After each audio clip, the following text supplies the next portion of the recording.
When 8 billion of us woke on top of a drowned city that climbed a mile out of a black Dead Sea, the system handed most people a working weapon and handed me a talent the whole survivor network laughed at, because all it did was repair broken junk. They called me the junk man before I had moved a single step. What none of them understood was that a sunken world is nothing but broken things. That my system did not merely fix what it touched, but restored it one tier beyond what it had ever been. The only way off the flooding spire was down, toward whatever had broken the world on purpose. So I let them laugh. I hid how strong the rubble made me, and I began to descend. The first thing I felt was the water, cold around my ankles, and rising while a sky the color of a bruise pressed down on a tier of broken towers that ran out flat toward a horizon, with no land on it. 10,000 of us had surfaced on this top tier of the spire, and the ones nearest me were already screaming about where they were, clutching whatever they had been handed, turning in circles on a flooded plaza of cracked concrete and rusted railing. The whole tier had once been the crown of some enormous building now sunk to its neck in dead ocean. That ruin was the first thing my eyes wanted to read while everyone else's wanted only a way out. I did not scream. Panic had never once fixed a broken thing in my life, and the world around me was nothing but broken things waiting to be read.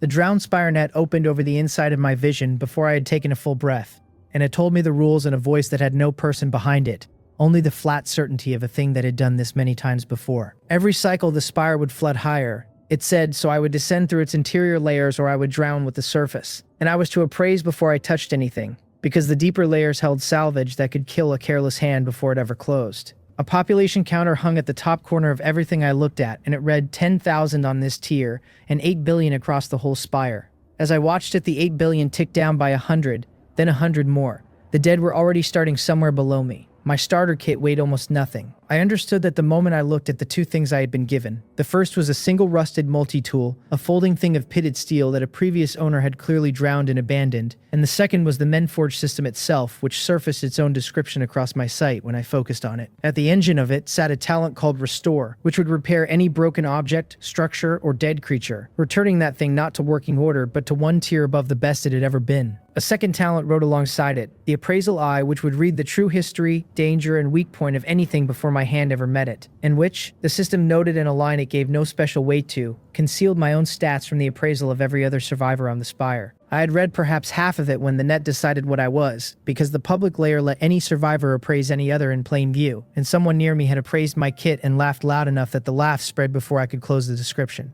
A man 6 steps away with a working assault rifle slung across his chest pointed at me and told the whole plaza that the system had handed the apocalypse a janitor. The name Junkman went out across the net to 10,000 people in the space of a breath, a tag I had no way to peel off. I let it stay there. A man who can turn rubble into weapons is a target the moment anyone understands him, and being understood was the one luxury I could not afford on a spire where the 8 billion was already 900,000 lighter than it had been a minute ago. The survivors with working gear were already organizing into the loud, confident clusters that always form around whoever is armed, and the survivors without it were learning the second oldest lesson of any disaster, which is that the people with the guns will decide who eats. I stepped back out of the worst of it, toward the flooded edge of the plaza, where the rubble was thickest, and nobody else wanted to be, because the rubble was exactly where my eyes worked and theirs did not. The water there was past my shins and climbing, full of the broken furniture of a drowned world. Under a slab of fallen railing, my appraisal eye caught something that made me crouch down into the cold without a second thought. It was a blade, or it had been, a service knife snapped clean through the middle and rusted until the two halves were the same dead orange as everything else down here. My appraisal eye opened its history before my fingers ever touched it, telling me the whole sad life of the thing in a single quiet pour of knowing. This knife had been forged twice and failed twice, reforged after its first break by a smith who cut a corner on the temper and snapped again the day the water came. The weak point was the old reweld at the spine. The danger was nothing. The value was almost nothing. To every other survivor on this tier, it was a piece of garbage not worth the bending to pick up. I picked it up, and I felt the Restore gather behind my eyes the way it would come to feel 1,000 times after. A pressure that was also a question, asking how far above the thing's old peak I wanted to push it, and what it would cost me. There was a resource named Men Charge, a small reservoir of it in me that this first restoration would barely dent, and I spent what the broken knife needed and watched the talent close over the 2 rusted halves in my palm. The rust lifted off the steel and fell away as black flakes onto the rising water, while the snapped break drew itself shut without a seam. Metal came back not to what it had been, but past it. A clean gray edge carried a faint blue line of temper down its spine that no smith in the old world had ever managed to lay into it. That restored knife sat in my hand sharper than it had ever been forged. In that single held breath, I understood exactly what I had been given, and exactly why I was going to hide it. Around me, 1,000 survivors fought over the handful of intact weapons scattered across the plaza, while I stood ankle-deep in an entire dead world of broken things that my hands could turn into something better than anyone up here was carrying. The math arranged itself with the cold clarity I usually only felt over a workbench. They were all fighting over a pile that could only shrink, and I had stumbled onto an infinite supply that every one of them was standing on and calling garbage. I did not get long to admire the knife. The first swarm came out of the flooded stairwells, while the armed clusters were still arguing about who was in charge. They poured up from below in a gray-brown tide, drowned rats as big as dogs, with the wrong number of joints in their legs, and a slick of black water running off their backs. My appraisal eye read them in a wash before they reached me, every weak point laid open, the soft seam under the jaw where the spine ran shallow, the plaza dissolved into screaming and gunfire, the men with rifles spending bullets they would never get back on a swarm that did not care. 3 of the things broke off the main tide and came straight at the lone unarmed janitor at the edge of the water. That restored blade did what no rusted scrap had any business doing, going through the first rat's jaw seam and out the back of its skull on a draw I barely had to lean into, the edge meaning nothing it could not part. I took the second one across the same line before it finished its leap. The third I let close until its own weight carried it onto the point, and then I stepped back into the rubble with 3 dead things sinking into the flood at my feet, and a knife that had not so much as chipped. Nobody had watched me do it. Everyone with eyes was busy keeping their own throat, and the net was a wall of panic and gunfire reports that buried one unarmed man's 3 quiet kills under 1,000 louder deaths. That anonymity was the second gift the day had handed me, worth almost as much as the blade, because a survivor whose kills go unwatched is a survivor nobody adds to the list of people worth robbing.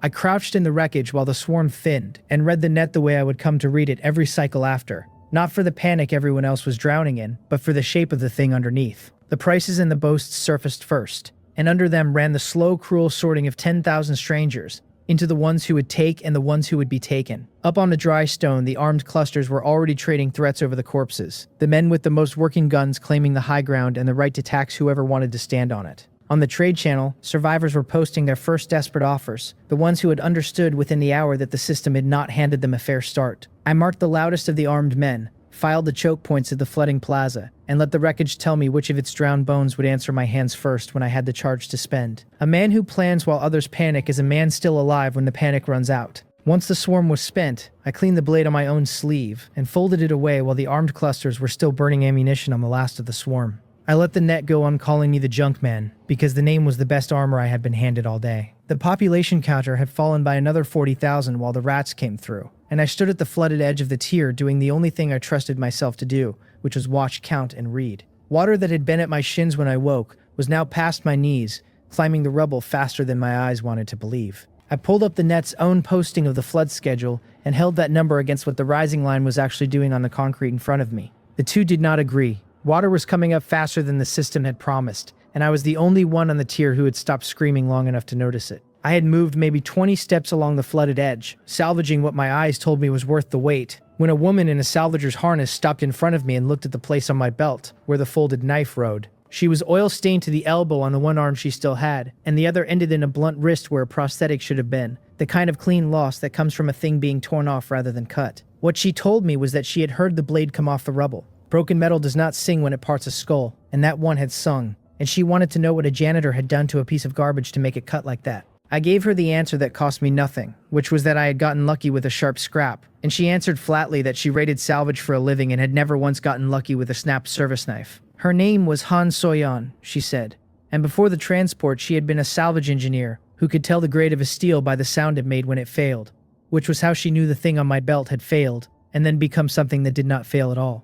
She was not threatening me, which I noted, nor was she posting me anywhere public, which I noted harder. A woman who had clocked exactly what I could do and kept it to herself was either the most dangerous person on the tier or the most useful, and I was about to find out which. Suyeon held up the blunt wrist and named the price of her silence in the same breath she named the thing she wanted, which was the hand the transport had ripped off her along with her old life. She had carried the dead prosthetic up onto the spire in her harness, a ruined piece of servo and casing that no working survivor would waste a thought on. The dead prosthetic went into my one free hand, and she watched my face while I let the appraisal eye open it. Its history poured in, a good machine drowned and crushed, the actuators seized, the control board cracked, a thing 3 tiers below anything that would ever grip again by the ordinary rules of this dead world, which were not the rules I worked by. I told her the truth was worth more than she could pay me yet, and that I would trade her the restored hand for her silence instead of the answer, and she agreed before I finished saying it. The restore took more men charged than the knife had, enough that I felt the reservoir drop, and felt the cost land somewhere behind my sternum,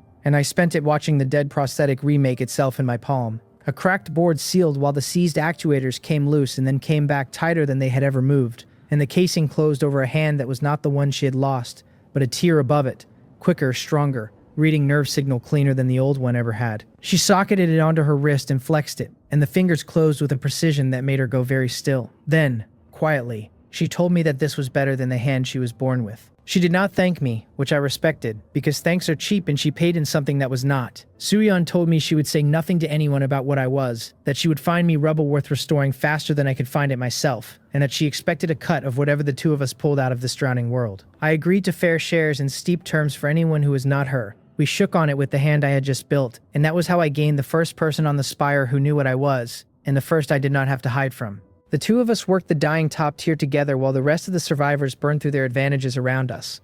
Up on the dry stone, the armed clusters had finished the rat swarm and turned, as armed clusters always do, to the business of taking from the unarmed.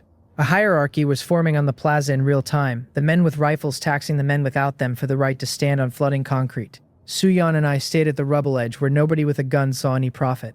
She raided the broken things faster than I could have alone, pointing me to a cracked power cell here and a snapped brace there. Every piece of it jumped to the eyes that were busy fighting over the few intact weapons up on the dry stone. What she had that the armed men did not was the ability to look at a drowned ruin and hear what it used to be, the grate of a steel and the sound it made when she flexed it, the shape of a machine and the way its dead parts sat. She fed me a stream of targets faster than my hands could keep up with. I restored a cracked power cell back past full and felt it sit warm and heavy with charge it had never held when new, then brought a snapped bracket back as a clamp that would hold a wall together under pressure the original would have torn loose under. We stacked the finished pieces in a drowned shop bay while the plaza behind us thinned of the living. The two of us had fallen into a rhythm by the time the water reached my thighs. Her ear and my hands working a dead world neither of us could have worked alone. For the first time since I surfaced, I was not a man surviving a disaster, but a man with a supply line. On a drowning spire, that was the difference between dying soon and dying last. The exponent of the thing sat in my head as a number I kept turning over while we worked. Up on the dry concrete, 100 armed survivors were dividing a pile of working gear that could only ever get smaller.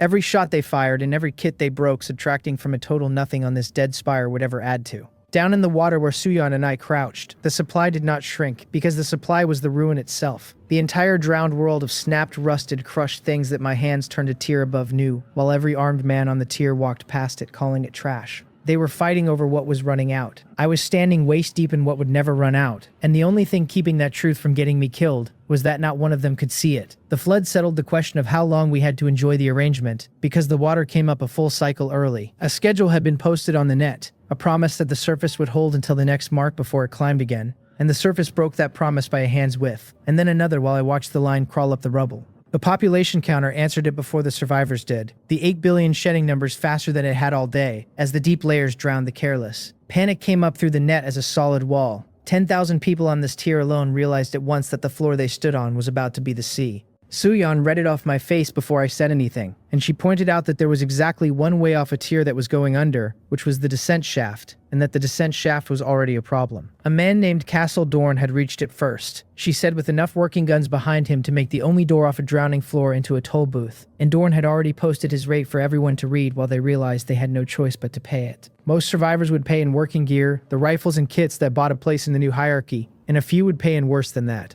The public layer was already thick with the bidding of people who had just understood that the man at the shaft owned their lives. I held the net open as we waited the last of the plaza, reading the panic for what it was hiding rather than what it was shouting. The descent rank board had only just begun to populate, a leaderboard the system meant to measure how far each survivor had pushed down the spire. And at this early hour, almost every name on it sat at 0, because almost no one had gone down at all. Dorn's name rode near the top of the tier board, for the simple reason that he had claimed the door rather than descended through it, a rank built on owning the way down instead of taking it. I marked that as the second weak point under the first. The trade channel scrolled with survivors offering working rifles for a single passage, a kit and a coat for a place in the line, and one man somewhere on the tier offering everything he had been given for the bare promise of not drowning. Those prices told me exactly how badly the early flood had broken the nerve of 10,000 people who had woken that morning thinking the schedule would protect them. I pulled the public layer up and read Dorn's posting the way I read a broken machine, looking for the weak point under the surface. And the weak point was that Dorn thought the shaft was the only thing of value on a tier full of garbage. He was right that it was the only way down, and he was wrong about everything else. I filed that gap away while we moved. The water was at my waist now, and climbing the rubble in a way the schedule still insisted it should not, the counter-bleeding numbers in the corner of my eye. Suyeon stayed at my shoulder with the hand I had built her flexing slow and easy as we crossed the drowning plaza. toward the only door out of it. Dorn's racket had the shaft exactly the way Suyeon had said, a ring of armed men standing on the last dry stone of the tier with the dark mouth of the descent behind them and a line of desperate survivors stripping off their gear to pay the toll. Dorn himself was easy to find, a heavy man with 2 working rifles he was not carrying because 3 of his crew were carrying them for him. He watched the line pay with the patient pleasure of a man who has found the one choke point in a disaster and means to own it. When I came up out of the rising water and my salvagers ragged with no weapon any of them could see, his face opened into the smile I had been collecting on the net all day, the one that came free with the name. Across the whetstone he called for the junk man to come pay the toll, like everyone else. Then he asked, to the laughter of his crew, what a trash picker could possibly have that was worth the price of not drowning, with the black water already climbing my back and the only way down standing behind his guns. I walked up to Dorn's line with my hands open and empty, because a beaten posture talks its way past guns that a dangerous one only has to fight. He let one of his men appraise me first, the standard move sending one of them with the public layer read to scan whatever I was carrying before they decided what to charge me. And I let that man look at me as long as he wanted. The auto-hide did exactly what the system had promised it would. It returned nothing to the man scanning me. An empty read with no stats, no talent worth naming, a survivor who showed as the lowest rung of nobody on the spire. He reported back to Dorn that the junk man had a rusted multi-tool and a pocket knife, and not one thing else worth the toll. Dorn, who priced everything by what his crew could see, decided the cheapest way to clear me off his door was to take the knife and the tool and let me pass for nothing. That suited me exactly, because the rusted multi-tool was the only thing I would ever willingly hand a man like Dorn, and the restored knife had already gone up Suyeon's sleeve, while the racket was laughing at my empty appraisal. I gave Dorn the multi-tool, paid a toll the whole line could see was an insult, and stepped past his guns into the dark mouth of the descent shaft with Suyeon a step behind me, the 2 of us costing him nothing and reading his less. He called something after us about the junk man going down to die in the deep where his trash could not save him, and I carried it down into the shaft as one more thing I would collect on later. The water closed over the lip of the tier behind us as we went. Above us, the top of the spire finished its long surrender to the sea, while we dropped below it. That descent shaft fed us down through a wet vertical throat of broken stairwell and dead elevator for a long cold while as the light failed, and then it opened out and dropped us into the drowned concourse. A name for the place reached me through the net before my eyes adjusted, a layer the survivor maps tagged as the first great interior level of the spire, and what it had been was a market, an enormous flooded mall concourse that ran away in every direction under a ceiling, lost in the dark. Drowned shopfronts lined the long flooded avenues, their signage rotted to ghosts, their windows blown in by the pressure of the water that stood waist deep down the middle of every walkway and deeper in the sunken bays. To every survivor splashing down into it, the concourse was a graveyard of dead stores. In my eyes, it was the richest single room I had ever stood in, a horizon of broken things in every direction, each one a thing my hands could lift a tier above what it had been. Suyeon read the place by ear and instinct the moment we landed, telling me which of the dead shopfronts had been hardware and which had been soft, where the metal would have settled and where the rot would have eaten everything worth taking. We worked the near avenue first while other survivors poured down the shaft behind us and scattered into the dark in a panic of grabbing. And the difference between how they salvaged and how we did was the whole story of the spire in miniature. They went for the few intact things, the sealed cases and the unbroken stock, and they fought each other for those scarce working remnants while walking straight past the rubble that was every bit as good in my hands and worth nothing in theirs. I read a snapped pry bar out of a flooded tool shop and restored it into something that bit into a jammed security shutter and folded it over. Behind that shutter was a stock room 3 other crews had already given up on, because the door had beaten them. There was a system to caches on the concourse. The net had mapped it. Salvage stores the spire seeded through its layers and tiers as survivor learned to read fast or die poor. The lowest were the rust caches, common things full of scrap and dead batteries and a stray common core. And the next were the iron caches, rarer, holding restorable weapons, tools, and now and then a blueprint worth more than the steel. To most ascenders, a rust cache was barely worth the swim, a box of garbage the system had insulted them with. And to me, a rust cache was a full meal, every dead battery a thing my restore could bring back past full, and every piece of scrap a weapon waiting to be read. We cleared 2 rust caches and an iron in the first stretch of avenue while the armed crews were still fighting over a single sealed weapons case 3 shop fronts down. Suyeon kept a running count of what we pulled that climbed faster than either of us said out loud.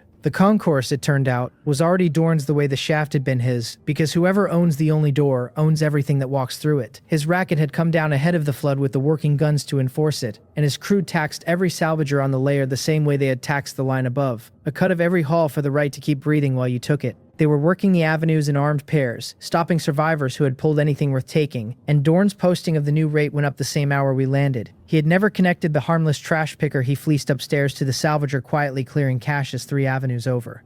In Dorn's read of the world, the junk man was already behind him, fleeced and forgotten, probably drowned. I let him keep that reed while I went to work on him through the only channel he respected, which was the trade market on the net. Dorn ran the concourse market the way he ran everything, buying salvage off frightened survivors at a fraction of its worth and reselling it up the line at a markup, and the whole racket rested on his crew being the only ones with enough surplus to set the prices. I came into that market as a nobody salvager with a name people laughed at and a stock of goods that should not have existed, restored tools and weapons a tier above anything Dorn's crew was reselling, priced just under his, offered quietly to the survivors he was bleeding. A descender who could buy a restored blade from me for less than Dorn charged for a chipped one did the math in a heartbeat. The trade started bleeding off Dorn's market toward mine faster than he understood. Because the goods were better, the price was lower, and the seller was the survivor he had written off as dead. Those trades themselves were the part I enjoyed. Each one a small surgery on a man who thought he was the predator in every room. A descender would come to me with a working rifle he was desperate to keep, and a broken second one he meant to throw away. I would offer to take the broken one off his hands and hand back a restored blade worth 3 of the rifle he was clutching,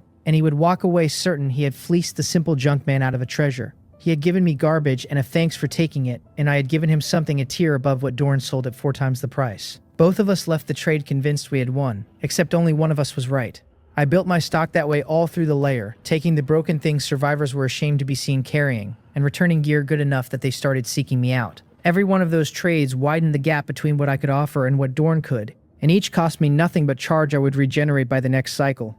My favorite part, the one I enjoyed more than I should have, was that Dorn could not see where my stock came from. To his eyes and his crew's appraisals, I was buying garbage off the layer at scrap prices and reselling finished gear at a profit that made no sense. A margin that looked like either a miracle or a swindle. Any operator who runs every con on a layer assumes the one thing he cannot explain must be a bigger con than his. He started buying up the cheap rubble himself to choke my supply, paying real prices for snapped blades and dead cells he thought I needed, which meant he was spending his surplus to corner a market in exactly the worthless trash my whole advantage was built on. Every cache of junk Dorn hoarded to starve me was a cache I no longer had to swim for. Suyan laughed, the first real laugh I had heard from her when she worked out that the racket was now buying our raw material for us. My descent rank had begun to move while all of this happened, quietly, the way I wanted everything about me to move. The system measured rank by how far and how well a survivor pushed down through the layers. Salvage cleared, caches taken, ground held, and mine climbed off the bottom and kept climbing while the name attached to it stayed the joke it had been at the top. On the concourse board, the junk man sat well up among the descenders who had landed when I had, higher than men with 3 working rifles and a full crew. Not one of them looked twice at it because the name told them it had to be a glitch. Dorn's own rank had stalled, because owning a door is not descending, and the gap between someone who taxes a layer and someone who takes it was opening on the board in numbers anyone could read if they bothered. Nobody bothered to read a trash picker. Dorn worked it out slower than his market did, but he worked it out. Slow as someone who notices the floor is wet only after his shoes have been soaked for an hour. His crew brought him the accounting, the trade bleeding to a rival, the rubble prices climbing for no reason, the cheap restored gear flooding the layer from a source his appraisers could not find. A survivor somewhere finally said the name out loud and connected the trash picker from upstairs to the cellar eating his market. I watched the shift come through the net the same way I had watched the flood come up the rubble. The public layer carrying Dorn's mood from contempt into something harder as his posts went from mockery to warning. Then the warning stopped being words. Suyan caught it the same moment I did. A knot of Dorn's armed crew breaking off the avenues and moving toward the bay where our haul was stacked. They were no longer interested in taxing my salvage. Now they were coming to take all of it, with Dorn's order out across the layer to bring back everything the trash picker had and the trash picker with it. I had been waiting for Dorn to send his crew, because a threat you can see coming is a threat you get to choose the ground for, and I had chosen the ground 3 avenues back before he ever gave the order. The bay where Suyan and I had stacked our haul was a dead concourse block, a corner of the market a city built and then drowned. 4 collapsed shop fronts around a flooded plaza with one wide mouth and no other way in that a man in armor could use. To Dorn's crew it read as a cornered animal's den, a place the trash picker had backed himself into with his loot. That read was exactly the one I had built it to give, while I spent a pair of cycles of salvage turning the dead block into the first thing I ever held. The restore does to a building what it does to a blade, which is bring it back past what it was, and I had been running it on that block in pieces while the racket was busy losing its market to me. I restored a dead power line that ran under the plaza, and the corner drank current for the first time since the flood, lights coming up green in the drowned shop fronts that had been dark since the world went under. Next went the collapsed front of the corner store, restored into a wall, the rubble drawing itself up into fitted stone a tier denser than it had ever been poured. The bent security shutter at the bay's mouth came back as a gate that ran on the power I had just fed the place.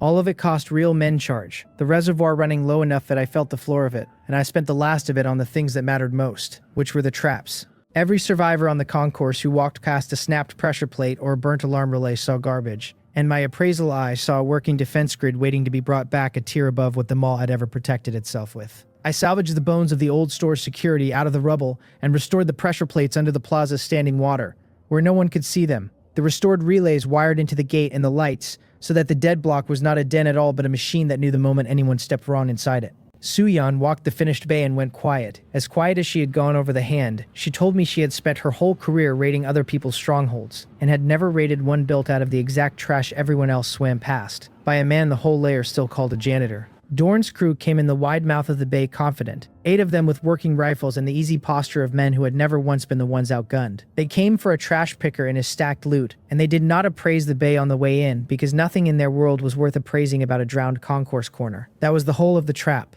They could not see a fortress built from what they had been trained their entire lives to ignore. The gate dropped behind them on the restored power. The instant the last man cleared the mouth, the standing water lit up where the pressure plates read their weight, and the corner I had spent 2 cycles building came alive around 8 men who had walked into it certain they were the dangerous ones in the room. I did not have to kill them, which mattered, because a killed crew is a grudge, and a broken one is a lesson the rest of the layer reads on the net. The relays dropped the gate, killed the footing under them with the current the standing water carried, and folded the bay's restored walls inward at the choke I had built for exactly this. Dorn's 8 went down into the flooded plaza, tangled, shocked, and disarmed, before half of them understood the den had teeth. Suyeon and I took their rifles while they were still finding the floor, and I left them their lives and nothing else. 8 armed men reduced to 8 wet survivors who would carry the story of the Junkman's block up the avenues faster than any post I could have written. One of them, while I bound his hands with restored cable, finally did the thing none of them had done coming in, and let his appraisal open on the block around him. I watched his face do the math the layer had refused to do all day. The read coming back on walls a tier above poured stone, on a gate running clean power in a drowned dead world, on a defense grid built from the snapped and rusted nothing his own crew had been swimming past since they landed. With the flat horror of a man who has just understood the size of his mistake, he told me the Junkman had outgeared Dorn's entire racket from the trash they had spent the day taxing other people for, that every wall and every trap was the exact garbage they had stepped over to chase a few intact rifles. I let him keep that understanding. A witness who has seen the truth and lived is worth more to me on the net than a corpse, and I sent all 8 of them back up the avenues to tell it. The net turned that hour, all at once and without apology, and I read it turn the same as I had read everything since the plaza. Dorn had posted the Junkman as a joke since the shaft a running bit his crew and his market had all laughed along with. Now the descent rank board sat there in plain public view, with that same Junkman holding a place on the concourse that put him top 50 on the whole layer, above Dorn, above every armed crew that had taxed its way through the market. The survivors Dorn had bled came to my market openly now instead of in the dark, the mockery in the trade channel curdling into something closer to calculation, as 10,000 frightened people recalculated who on this layer was actually worth being near. That name, Junkman, did not die, but it changed under them, the laugh draining out of it until it was just a word people used for the one salvager on the concourse who could turn their worst day into a weapon. I let it keep changing. A reputation I controlled was worth more than a name I cleared. The exponent of the thing showed plainest in the hour after the block came alive, when survivors who had walked the same drowned avenues I had came to trade and saw what the difference had bought. A rival crew 3 bays over had spent the same 2 cycles I had fighting other survivors for a single sealed weapons case and a generator that no longer ran, and at the end of it they had a locked box they could not open, and a dead machine none of them could fix. In the same span, off the exact rubble they had waded past to reach their case, I had raised a lit block with power, walls, a gate, and a buried defense grid. The only material difference between their day and mine was that I could use what was broken and they could only fight over what was not. A survivor who came to my gate to trade did that math out loud while he stood in the green light. He told Suyeon he had watched 3 crews bleed each other dry over scraps, while the Junkman quietly built the only working stronghold on the layer out of the garbage all 3 crews had thrown at his feet. I let him say it. The truth coming out of a stranger's mouth was worth more than any boast I could have posted myself, and every survivor who heard it understood a little better that the man to be near on a dead spire was the one who had never needed the things they were killing each other for. Dorn himself I left broken and useful, which was a deliberate choice and not a mercy. I could have taken his market and his crew and his place at the shaft and finished him, and a finished Dorn is a dead asset, where a broken one is a man who now owes his survival to the restraint of the survivor he tried to rob. Through the market I sent him a private trade offer while his crew was still wringing out their clothes. Terms that let him keep a fraction of his racket in exchange for funneling every scrap of concourse rubble he controlled to me at a price that made him my supplier. Dorn understood leverage better than he understood anything. He took the deal because the alternative was nothing. The scammer who had owned the door became the man who swept the trash for the trash picker, and the layer watched it happen on the board and learned the lesson without my having to teach it twice. Old Marin found me the morning after, or what passed for morning on a layer the sun never reached. A half-blind salvager who had survived the first cycles when most of the spire had not. She came to my block without a weapon and without fear, an old woman with one milky eye and one sharp one. Standing in the lit mouth of my restored gate, she looked at the walls much as Suyon had, except she was not raiding them but remembering them. Years ago she had walked this concourse, she said, when it was a market and not a tomb. She knew the difference between a building a survivor had patched to working and one that had been made more than it was, and she told me the spire remembered what it had been, every layer of it, all the way down. When I asked her what she meant, she only said that anyone who could make ruins remember would be wanted very badly by the things that had worked so hard to make this world forget. Then she would not say another word about it, and left me holding the first thread of a thing I did not yet have a shape for. I turned what old Marin had said over while Suyon and I catalogued the hall, because a warning from a survivor who had lived through the first cycles was worth more than any reading my eye could pull off a wall. She had not feared my gate or my power the way the armed crews did, and she had not wanted to trade for any of it, which made her the first person on the layer whose interest in me I could not price. What stayed with me was the word she had chosen, that the things which sank this world had worked to make it forget. A flood that drowns a city is a disaster, while a flood meant to make a world forget what it had been is something with a purpose and a hand behind it. I had spent the whole day reading the spire as a problem of salvage and survival, a dead place full of broken things my hands could lift, and Marin had sat down beside that reading the first hint that the dead place was not an accident at all. So I filed it the same as I filed everything, a weak point in my understanding of the board I was playing on, and I promised myself I would pull the rest of it out of the old woman when she decided I had earned it. That night, the block told me about the sublevel in the only language a restored thing speaks, which is the language of the sensors I had brought back to life under its floors. The restored defense grid that watched the plaza was reading deeper than I had built it to read, picking up movement below the concourse where my maps showed only sealed dead structure, a slow patient stirring under the drowned market that the spire's own layers were supposed to have closed off. Suyon felt me go still over the readout and asked what the grid had found, and I told her the truth, that something was moving in a place the survivor maps swore was sealed, directly beneath the block I had just bled so much charge to hold. The water was still rising on the concourse, a hand's width every cycle the way it had on the tier above. Whatever was stirring in the sealed dark below us was the only thing on the layer moving toward me instead of away from the flood. Suyon and I went down after the thing the grid had found, because a stronghold that cannot tell you what is under its own floor is not a stronghold worth keeping.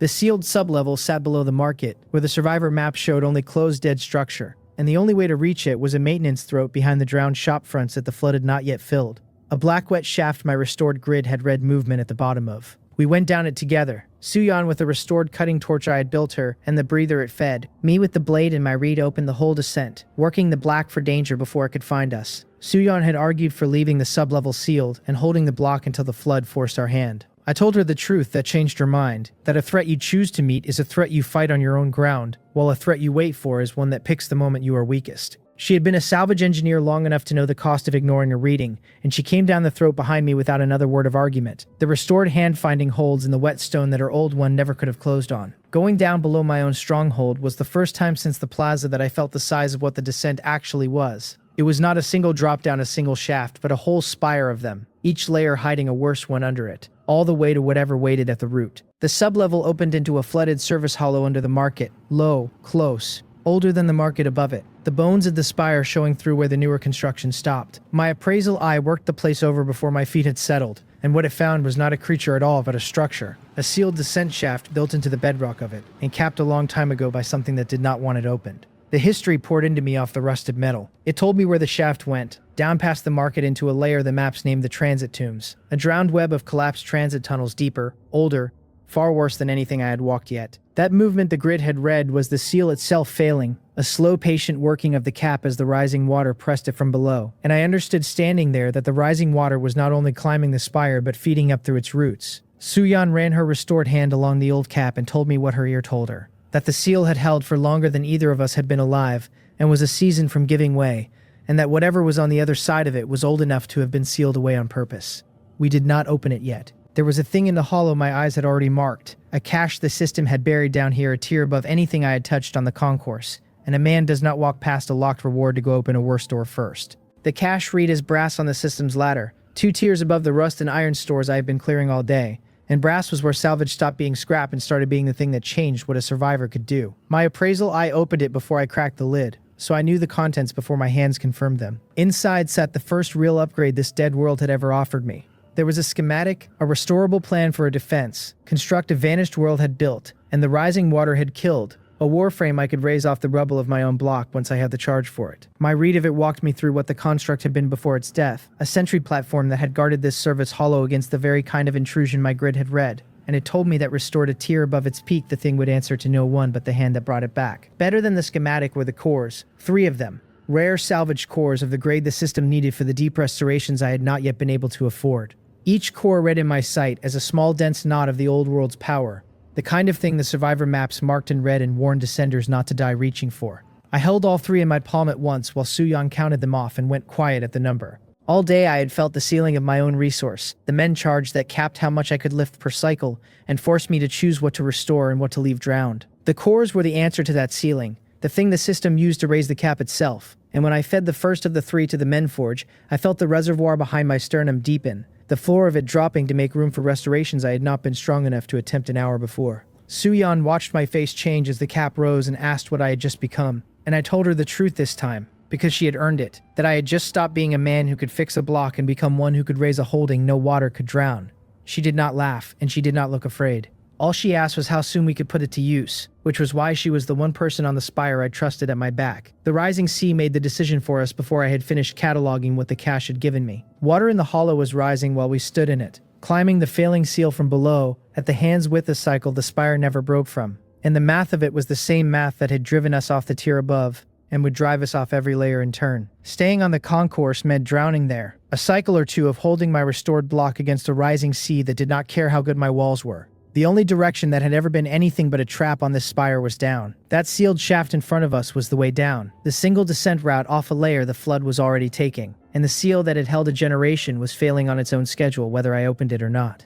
I read the deep rank board on the net before I touched the seal, because a careful man learns what happened to the people who went where he is about to go. The descent rank leaderboard ran deeper than this layer, all the way to the spire's root in theory, and the names on the deep end of it were survivors who had pushed past the layers I knew, down into black water. What the board showed me was something it did not have to say in words. A great many names had descended past the market into the tombs and the levels under them, and a great many of those names had simply stopped posting, their ranks frozen at the depth where the net had last heard from them. The living climbed the board and the dead stayed where they fell on it. Down in the tombs, the board was thick with names that had gone quiet, a quiet I had learned on the top tier to read as the loudest thing the net ever said. I told Suyon what the board showed, because a partner who follows me into the dark gets to know the odds before she does it, and she heard it the way she heard everything, as data and not as fear. She told me the concourse was already lost to the flood, and that a layer full of the dead who descended was still ground she would rather walk into, beside the one survivor alive who could make the dead things useful. Then she set her restored hand on the failing seal, and asked if we were going to wait for the water to open it or do it ourselves. I had the charge now, the cap raised by the core, the schematic and the blade and the partner, and there was no version of waiting that ended anywhere but drowned. So I put my hand on the old cap beside hers and let the appraisal eye read the last of its history. Then I spent the charge to break what a careful generation had sealed. The seal did not so much open as remember how to, the cap drawing back along seams that had rusted shut decades before the flood, and the transit shaft opened under the concourse for the first time since something had worked very hard to close it. Cold flooded air came up out of it, colder than the water around our knees, carrying the smell of a deeper drowning and the dark of a layer no light had reached in a generation. I stood over the open shaft with Suyon at my side and the breather hissing in her grip, ready to descend into the tombs the moment the air settled, the deep rank board's frozen names still hanging in the corner of my eye, as a thing to remember and not a thing to obey. My read worked the throat below us as far as the dark would let it reach, telling me the tunnels widened into drowned transit platforms a level down, that the salvage in them was older and richer than anything the concourse had held, and that the danger sat at a grade my eye had no clean word for. Suyon asked me what was down there, and I gave her the only honest answer I had, that the board's silent names had all gone quiet at this exact depth, and that whatever took them was still down there waiting on the next descenders foolish enough to come. She tightened her grip on the torch and said she would rather meet it beside the man who restored than alone in the dark. I marked that as one more thing I owed her, and turned my eye back to the shaft to watch the cold air settle. The first thing that came up out of the transit shaft was not air and was not silence. Something climbed the dark of it toward us, slow, wet, wrong, and my appraisal eye opened on it before it cleared the lip and gave me a reading I had no shelf in my head to set it on. It had been a person once, a drowned commuter the transit tombs had taken a generation ago, and the spire had done to it the one thing I had thought only my own hands could do, which was try to restore the dead back toward life. The world had reached into a corpse and rebuilt it. It did the work the way nothing should, a restoration with no understanding behind it. Bone had been set into the wrong joints and flesh closed over the wrong shape, A thing made more than dead and less than alive by a hand that did clumsily and cruelly the exact work I did clean. It hauled itself up over the lip of the shaft, this wrong restored thing that was the inverse of everything I was. A pair of ruined, remade eyes turned up out of the dark and fixed on me. The wrong restored thing came over the lip of the shaft with its remade eyes fixed on me, and I did the only thing a man does when a corpse the world has rebuilt decides he looks like the next thing worth taking apart. I read it. My appraisal eye opened a whole sad history of it in the half-second before it lunged, the drowning a generation back, the long settling down through the silt of the transit platform below, and then the blind hand of this broken world reaching down to do clumsily what my own hands did clean. The reading told me the joints had been set wrong on purpose by nothing at all, that the strength of the remade arms was real, but the structure under it was a lie, and it gave me the one gift my eye always gives, the weak point. There was a seam where the rebuilt flesh had closed over the wrong bone and never set. It sat under the left shoulder, a fault line in a body that had been assembled by a thing with no idea what a body was for. I did not fight it the way the deep-ranked names had fought their own ends. Suyan swept the restored torch through the dark behind it so the thing's ruined eyes pulled toward the light, and in the half-beat that bought me I stepped inside its reach and drove the restored salvage blade up under that left shoulder. Straight through the seam this broken world had never closed. The blade went in at a grade above what any tool on this spire had a right to be, because my hands had restored it past its own peak 2 cycles before, and a fault line that had held for decades came apart around it. With its weak point cut open, the wrong restored commuter folded over the edge of the shaft and stopped being anything at all. I crouched and read what was left of it before the water took the rest, and the reading is a thing I carried down with me instead of any pride at having survived the first one. There was a core in it. Not the clean kind I salvaged out of broken machines to raise my own cap, but a corrupted thing. A core grown inside the corpse to power a restoration nothing had any right to attempt. My read named it the engine of the whole wrongness, the part that hauled the drowned upright to walk and grasp at the living, and under that it surfaced one more detail, the one I would spend the next 2 layers failing to stop turning over. The corrupted core was not sitting still in the ruin where I had cut it loose. It was being pulled. A thin constant draw ran through it toward the bottom of the descent, down into the deep dark below. The path water in a hold hole takes when it finds the lowest seam and runs for it. Whatever this broken world was doing to its own dead, it was collecting the results somewhere far below me. We went down. The transit shaft dropped through cold flooded air for longer than the spire had any business holding hollow, and then it opened into the tombs proper. And the tombs were not a market, and were not a loot run, and were not anything the concourse had taught me to expect. They were a drowned transit station the size of the district, platforms stacked 3 deep in black water.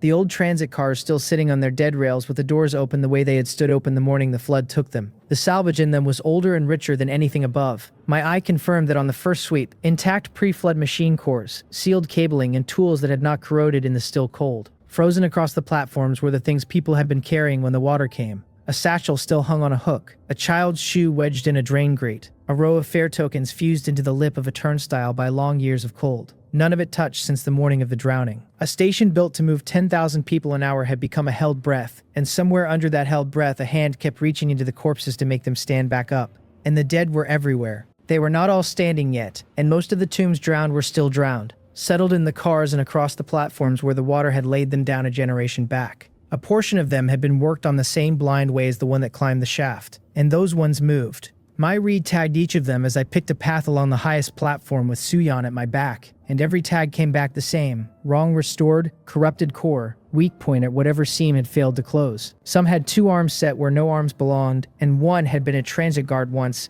and still wore the rusted shell of a uniform over a body rebuilt into a shape that uniform was never cut for. They turned toward us as we passed, slow and certain, the remade eyes finding the light. And I learned fast that this layer was not a place you cleared. You only crossed it while it noticed you. The crossing taught me the rules of the place, one restored thing at a time. A thing the world had rebuilt did not charge with a living attacker's intent, did not faint, did not fear a blade, a torch, or the count of bodies against it. It came at the warm thing in front of it on a straight line, slow and total, and it kept coming after a wound that would have dropped any living man, because the rot in its chest did not care whether the body it powered still worked. My eye learned to read them at a glance, the ones whose seams had set near enough to make them dangerous against the ones the world had botched so badly they could barely stand. And Suyan learned to trust the read, taking the ones I marked weak and leaving me the ones I marked closed. We moved the platform in that rhythm, my eye sorting the dead into easy and hard, while her restored blade did the easy ones and my own did the rest. And the rhythm held, because we did not stop and we did not let any of them get to our backs. The worst of them were the ones the world had half finished. A thing rebuilt whole was a known quantity, a corrupted core and a working body with a seam to cut, but the platform held bodies the rebuild had reached into and abandoned part way. One torso raised on a single good arm, the other half still settled in the silt. A head that turned to track our torch on a neck nothing had ever closed. Things caught between drowned and risen that should not have moved at all.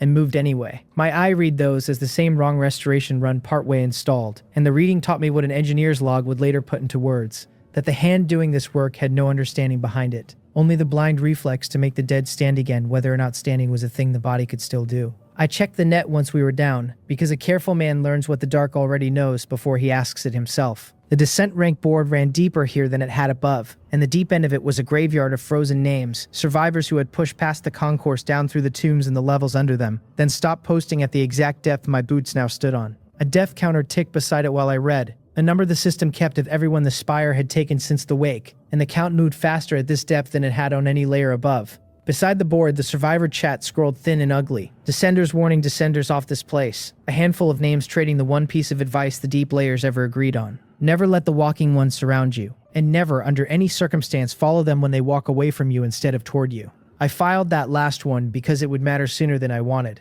Suyeon read the platform the way she read rubble, fast and total, and she was the one who said out loud the thing my read had been circling since we climbed down. She said the moving dead were all walking the same way when they were not walking at us, and I watched the next pack she pointed at and found she was right. A wrong restored cluster that had lost interest in our light turned as a body and shuffled off toward the far end of the lowest platform. They made for a service stair that dropped further down, and they went the way the corrupted core in the first one had been pulled. Down, always down, toward whatever sat at the bottom collecting them. The corpses were being called home. Something under the spire was reeling its harvest in one drowned commuter at a time, and the wrongness in every core I had read since climbing down pointed at the same buried place. I crouched at the head of the highest platform with the cold air sitting on the black water below, and put the whole picture together for the first time. Quiet, in the one place I trusted to hold a thought, the inside of my own head. The world auto-restored its dead and did it wrong, and the wrongness it grew was a corrupted core, and the corrupted cores were being drawn down toward the spire's root. My Menforge did clean what this broken world did cruel. The exact same act. Restoration, run by a hand that understood what it was rebuilding. Whatever lived at the bottom of this spire was a thing that did the opposite of understanding, and it had been at work on a whole drowned world for a generation, hauling the results down toward itself one core at a time. I did not have a name for it yet. What I had instead was a direction. The corpses were walking toward it. The board's frozen survivors had walked toward it, and the only way off this spire ran the same road they all took. Down. Toward a dark where something had been quietly unmaking the drowned since before any of us woke. I stood, and I told Suyeon we were going where the drowned were going, because the only safe place on a spire that fed everything downward was in front of the thing doing the feeding, not behind it. Then I read the service stair the dead had taken, and we went down after them. The service stair led us out onto a flooded interchange 2 levels under the station, and that was where I heard a living voice for the first time since the concourse, somebody cursing in a language I did not know from inside a collapsed shaft half drowned in black water, and my appraisal eye found her before my torch did. She was wedged into a flooded maintenance shaft with a dead dive rig strapped to her back, the air in the rig long since spent, and the only reason she was still breathing was a pocket of trapped air, the size of a coffin that the rising water was eating one finger with at a time. The reading gave me her whole bad afternoon in a glance, a dive that had gone too deep, a rig that had failed at the worst depth a rig can fail, and a shaft that had folded shut behind her and left her to drown slow, with a clear view of the way out she could not reach. I could have left her. A pragmatic man does the math on a stranger fast, and the math on Lena Crow that first minute was that pulling her out cost me charge and bought me a mouth I would have to feed. The thing that changed the math was the rig, which my eye read as the best piece of salvage I had seen since the brass cache, a pre-flood breather built for depths the tombs would have laughed at, ruined now but ruined in ways I could undo. A man who can restore a thing past its peak does not leave the best breather on the spire to rot in a flooded shaft, because the diver inside it is inconvenient. So I told Suyeon to brace the shaft mouth, and I put my hand through the cold water onto the dead rig, and I read it down to its last failed seal. Before I spent the charge, the restore took the breather back up past everything it had been. Its cracked tank knit whole, the spent scrubber came back rated for air it had never been built to clean, and the regulator that had killed her came back a full grade above the one the pre-flood divers had trusted their lives to. I felt the cap drop in my chest as the charge went out of me. The cost of a restore that size, and then the rig at her back hissed full and started feeding her clean air through a mask that fit a face it had not been cut for. She breathed. The first thing she did with that lungful of restored air was grin at me through the water. In a flooded shaft, she had been dying in a minute before. That grin told me everything I needed to know about Lena Crow, before she had said one word I could understand. We pulled her out, and she came up coughing and laughing at once, a wiry foreign girl with the diver's scarred hands and a grin that did not seem to understand the situation it was in. The grin went onto the rig at her back, then onto me, then back onto the rig, working out by feel that the thing strapped to her had come back better than the day it was built. Once she had enough English back to ask anything she wanted to know, what I had done to it, and I told her the truth in the short version, that I had restored it, that restoring was the only talent I had, and the only one the spire would let me keep. There was no junkman laughter in her, none of the concourse sneer. A scarred hand went flat on the restored tank, felt the grate of it, and she said that a man who could do that to a ruined rig was a man she would scout flooded shafts for until one of them finally killed her, which on the net's deep board was a sentence with a short expected length. I marked her as the third person on this spire worth keeping at my back, and put her in front, where a diver belongs. She earned the spot inside the hour. Lena went into water I could not follow her into and came back with a map of the interchange in her head. Every flooded passage, every drowned car, every drop that went deeper, and she found the thing in the wreckage that turned the next layer from survival into something else. She surfaced in the middle of a collapsed transit junction, shook the water off, and told me there was a dead machine down there too big to be salvaged and too intact to leave,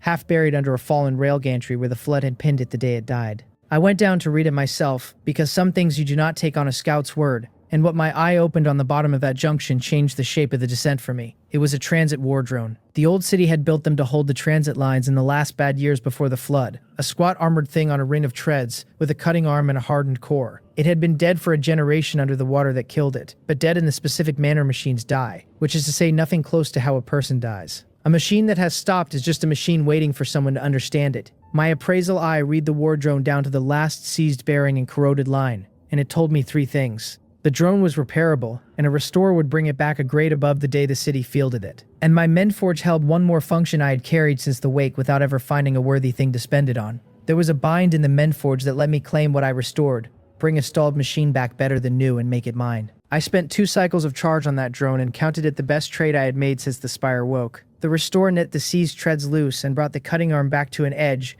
no pre-flood blade it held, and the hardened core came up rated for a load the city's engineers would have called impossible. When the work was done, I laid the bind into it as the Menforge had shown me, a thread run from my own reservoir into the drone's restored core, and it came online under my hand. The thing the flood had killed a generation back rose up out of the silt of the junction on restored treads, turned its cutting arm toward me, and waited for an order, because it was mine now, the first restored unit I had ever fielded, and a grade above anything else, walking this layer. Suyan watched the drone stand and said the quiet thing I had been thinking, that everyone else on this spire fought the wrong restored dead with their hands, and their salvaged blades, and lost a little of themselves every time, while I had just turned the layer's own dead machines into a thing that fought for me. That was the shape of it exactly. The tombs were full of dead, the dead included dead machines, and where every other descender saw the war drones as one more hazard in the dark, I saw a standing army the flood had pre-killed and left for the one man on the spire who could bring it back. Lena put her grin on the drone and asked how many more of these were down here, and my eye had already counted. There were a great many. We met the survivor group at the edge of the next platform, 4 descenders who had come down off the concourse a cycle ahead of us and gotten this far on grit and salvaged blades. They looked at me the way the concourse always had, at the wiry repair tech with no obvious strength and a scrap drone clanking at his heel. Their leader, a heavy-set man with a salvaged spear and a concourse rank below mine he had not bothered to check, told me to keep my junk away from his people and asked what a man with a broken toaster on treads thought he was going to do when the dead came up the platform.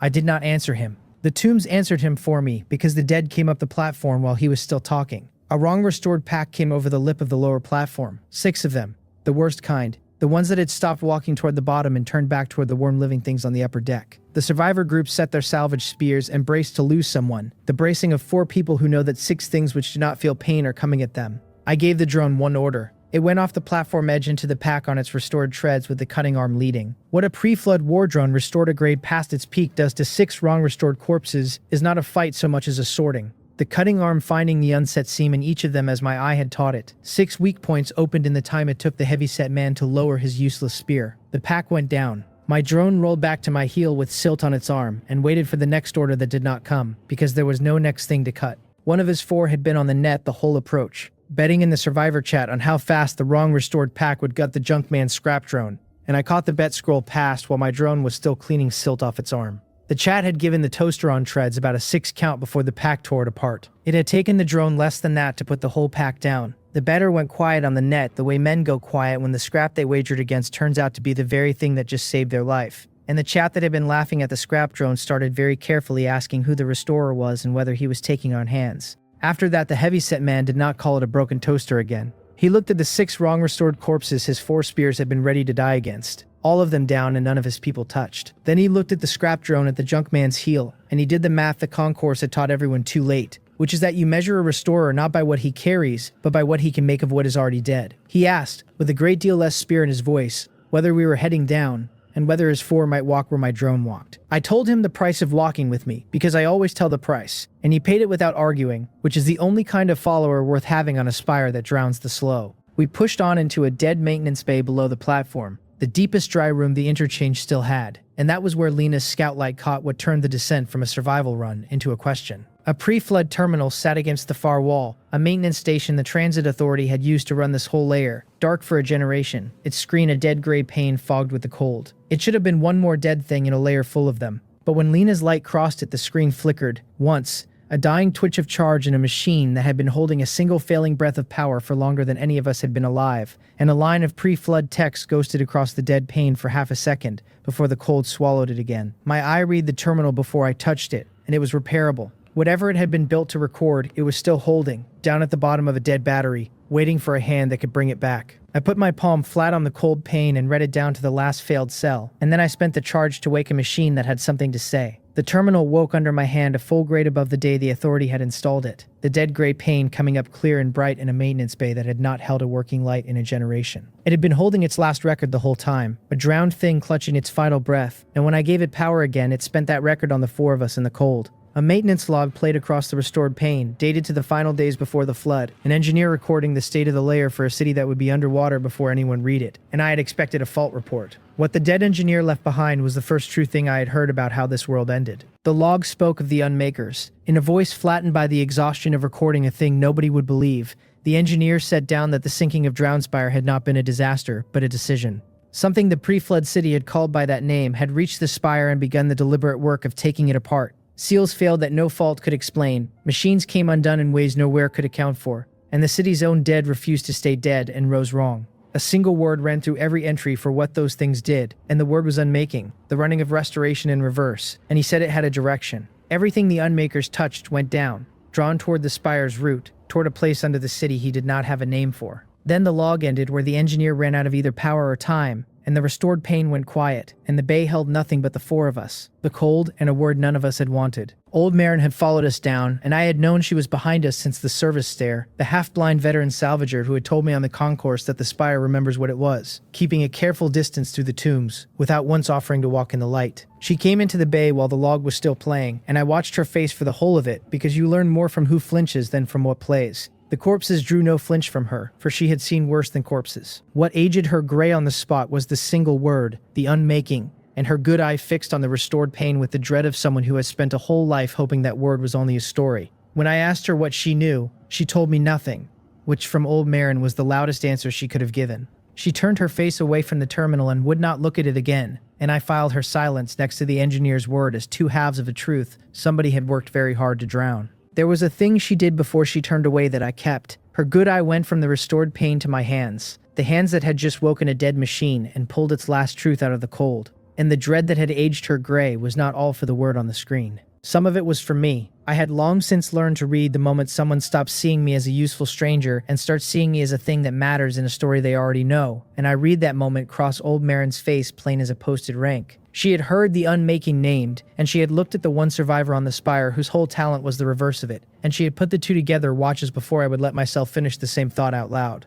Whatever she knew where I fit in it. She just was not ready to be the one who told me, and I was not foolish enough to push a half-blind veteran who had survived this long on the strength of the things she chose not to say. I put the rest together myself, quiet, in the bay's cold, while Lena watched the dark and Suion watched Marin. The world auto-restored its dead and did it wrong, growing corrupted cores that were drawn downward toward the spire's root. A pre-flood engineer had given the thing doing it the name Unmakers, and called their act the reverse of restoration. And my Menforge did clean with understanding. The precise act those things did cruel and blind. Restoration, which meant the talent the system had handed me, was the exact opposite of whatever had sunk this world. That was not a comfort. Nobody survives a flood by being its opposite. You survive by being useful to the people around you and dangerous to the people against you. And so I closed the thought, filed the word, and said nothing to anyone but Suion, because a truth that big is a thing you carry quiet until you know what it costs to set down. Then I went back to being useful, because dread is a luxury and a holding is not. This bay was the deepest dry room the transit layer had, a defensible box with one wide approach and a ceiling that had held a generation of water above it without failing. And someone who has just learned the world is being deliberately unmade does not stand in the dark and brood about it.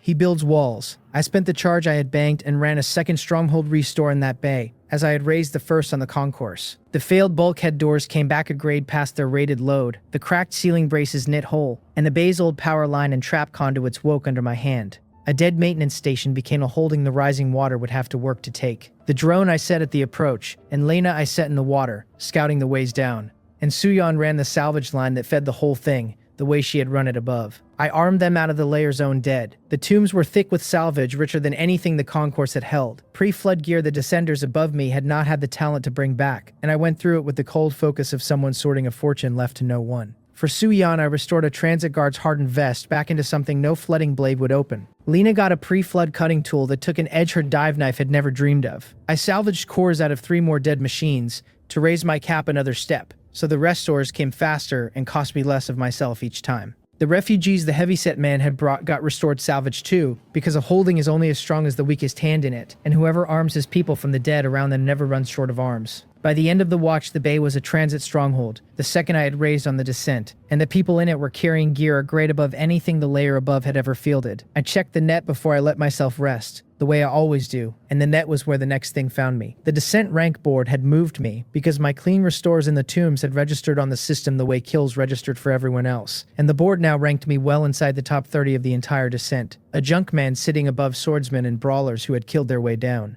That should have been a quiet victory. It was not, because the survivor chat scrolling beside the board had started saying my holding's name, and the name was being said by the wrong people. I went through the chat the way I work everything, fast and total, sorting the begging from the hunting. Most of it was the usual tombs traffic, descenders trading the depth of the water and the count of the dead, a handful begging directions to a holding they could shelter in before the flood took the next platform. Under that ran a thinner thread, careful and patient, 3 or 4 accounts that asked nothing about shelter and everything about location, the grade of my walls, the count of my drones, the exact thing a buyer asks before a raid and never before a rescue. The death counter ticked the entire time, the system's running tally of everyone the spire had swallowed since the wake, and at this depth the number climbed steady enough that a careful man learned to treat it as the clock it was. I had perhaps a watch before the patient accounts stopped asking and started arriving. The only way that watch ever paid was building, so I built. By then the chat had found out what I was doing, because word of a restorer who raised strongholds out of dead salvage and fielded restored war drones had climbed back up the net to the layers above, and not everyone who read it was a descender looking for a wall to shelter behind.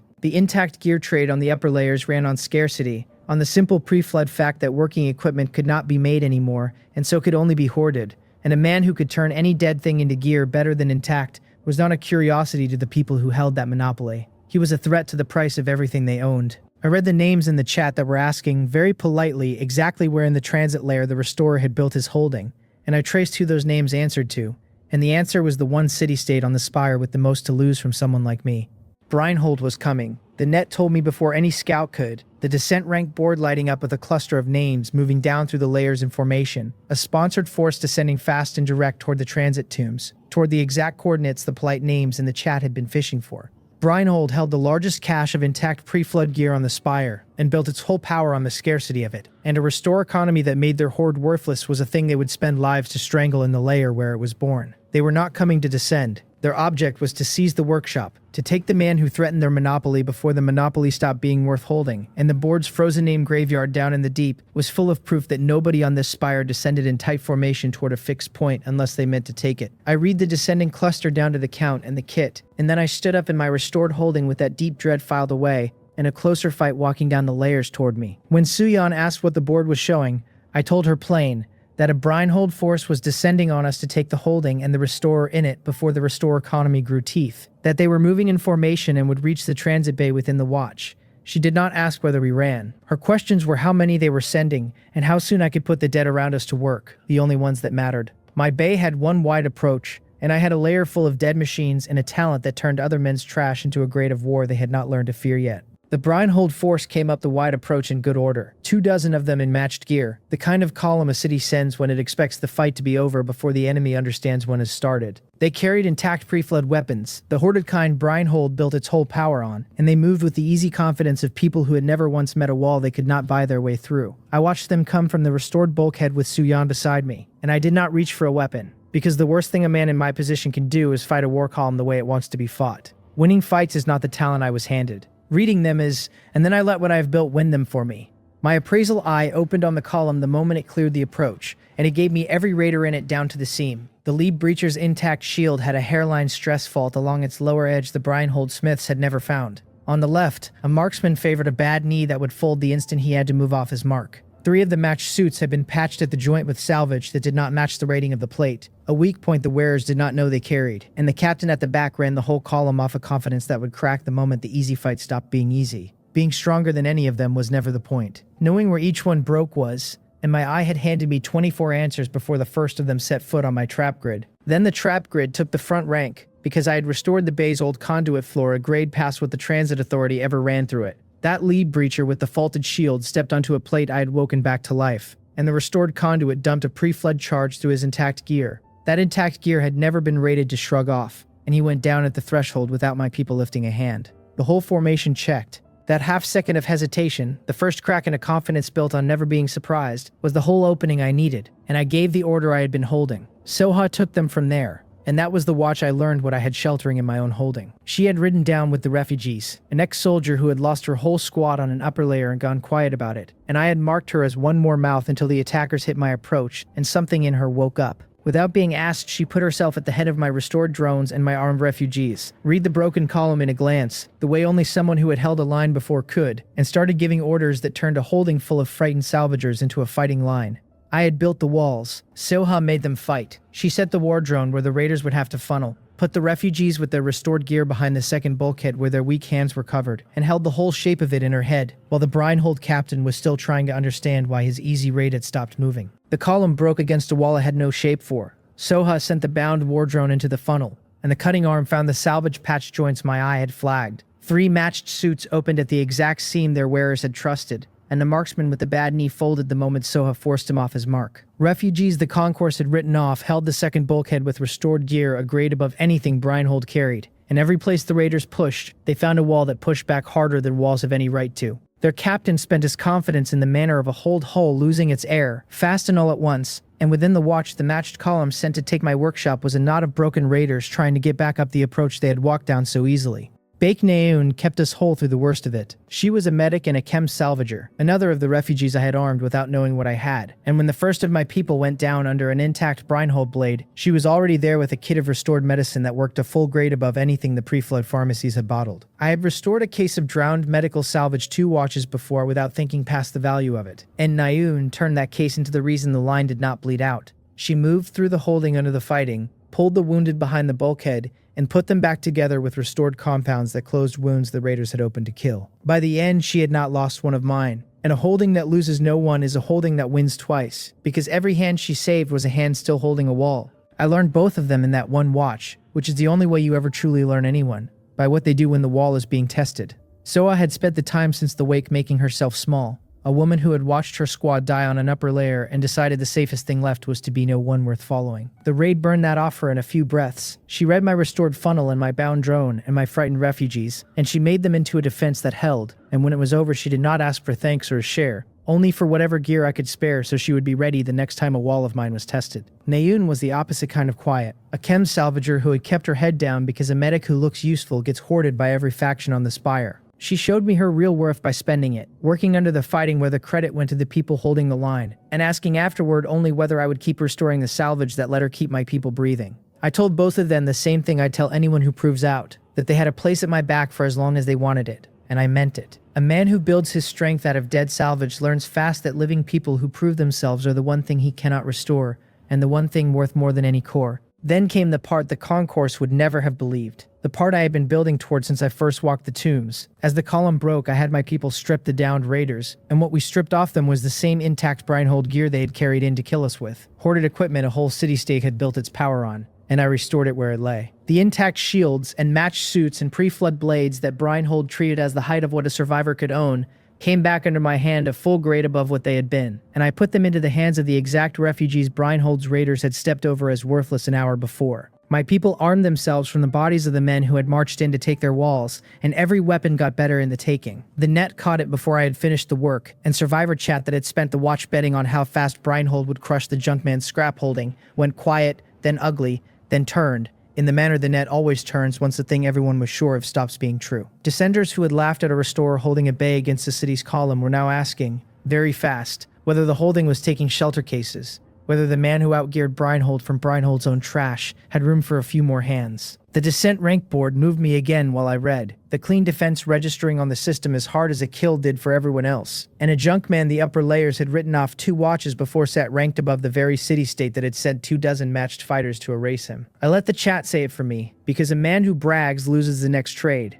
and the net was bragging loud enough for both of us. One raider lived to see it, the captain pinned under his own broken column, with his confidence gone and his appraisal braid reading charm still working. He used it on my holding while my refugees stripped his men, and I watched his face do the math the concourse had done too late. The charm told him what his eyes would not. Every wall around him stood restored past intact, and that drone which broke his column was a dead machine made better than the day it was built. And the gear now arming the refugees he had dismissed was his own city's hoard turned a full grade above the day it left the Breinhold vault. He had brought intact gear to take a workshop, and the workshop had outgeared his whole city from the trash his own men were standing on. I read the moment it landed on him, the understanding that Breinhold's monopoly had already lost, that scarcity meant nothing against a man who made anything dead into something better, and that he had spent a matched column to teach the one man on the spire he should have left alone exactly how cheaply his city's power could be beaten. The raiders broke and ran, the ones who could still run, dragging their captain back up the approach with the city's gear no longer on their backs. Sioha let them go, because a captain who chases a broken enemy into a flooded lair she does not own is a captain who loses people she just saved, and she had not lost a single one. The holding stood. My walls had held. My drone had cut. My refugees were armed a grade above the city that came to crush them. And I had a defense captain and a medic I had not known I owned a watch before. By every count that mattered, I had won,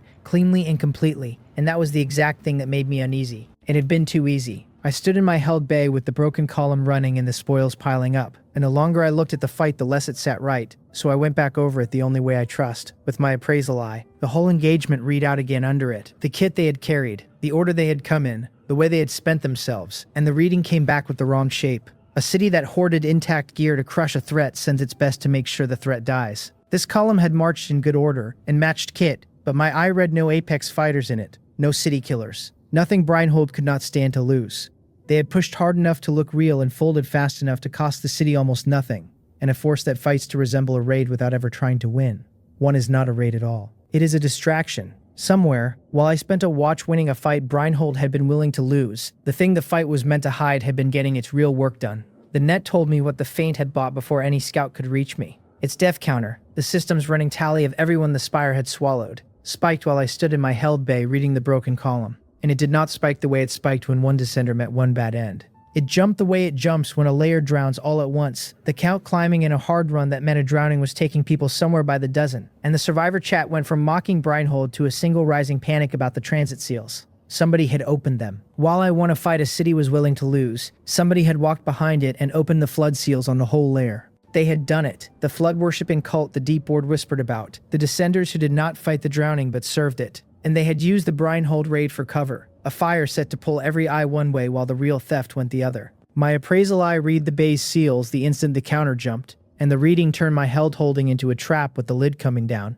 The descent shaft behind my stronghold, the one route down off the transit layer, had been sealed shut from beyond while I was busy at the front, and the layer's flood seals had been cracked wide in the same watch, the water already climbing the lower platforms. That cult had not come to fight me at all. Their purpose was to drown me in the holding I had built, with the only way down welded shut behind the walls I was so proud of. I read the whole shape of it in the time it took the counter to climb another notch. The raid had been a feint to draw my force and my attention to the wide front approach, and while Sioha broke the column at the gate, the saltbound had slipped to the back and done their real work, sealing my descent route and opening the layer to the flood. Within the watch, the whole of the tombs would be underwater. Every dry room I had restored, every wall I had raised, every trap I had woken would be drowned the same as the concourse before it, and the people I had armed would drown with them unless I found another way down faster than rising water found us. There was one. My eye had marked it watches before and filed it as a problem for later, and later had just arrived. I read their hand in it without ever seeing a cultist, because that kind of work signs itself. The saltbound did not loot, hold walls, or trade on the net. They sealed routes and opened seals, and every place they touched went the direction the corrupted cores went, down toward the deep, toward whatever sat at the spire's root collecting the drowned. Standing in my doomed holding with the counter climbing, I understood for the first time that the cult, the wrong restored dead, and the pull I had felt in that first corrupted core were all the same hand working the same way, hurrying the world's unmaking along. The flood was not a disaster the saltbound endured. It was a thing they served. The engineer's word fit those flood servants as cleanly as it fit the dead. I filed that next to the rest and spent no more of the watch on it. because a man learns the nature of his enemy on his own time and survives a flood on the floods. The sealed biovault shaft. Lena had scouted it on our first sweep of the layer, a second descent route on the opposite side of the flooding platforms, sealed by a pre-flood lock she could not breach, and I had not yet bothered to read. It went down past the tombs toward the next layer, and it was the only door left that the Saltbound had not welded shut behind us, because they had not known I would reach for a second route, or they had not had the hands to seal them both. The water decided it for me, the same as it had decided every move I had made since I woke. Staying meant drowning in a holding with one sealed door. This shaft was the other door, and the flood was already counting down the watches I had to reach it.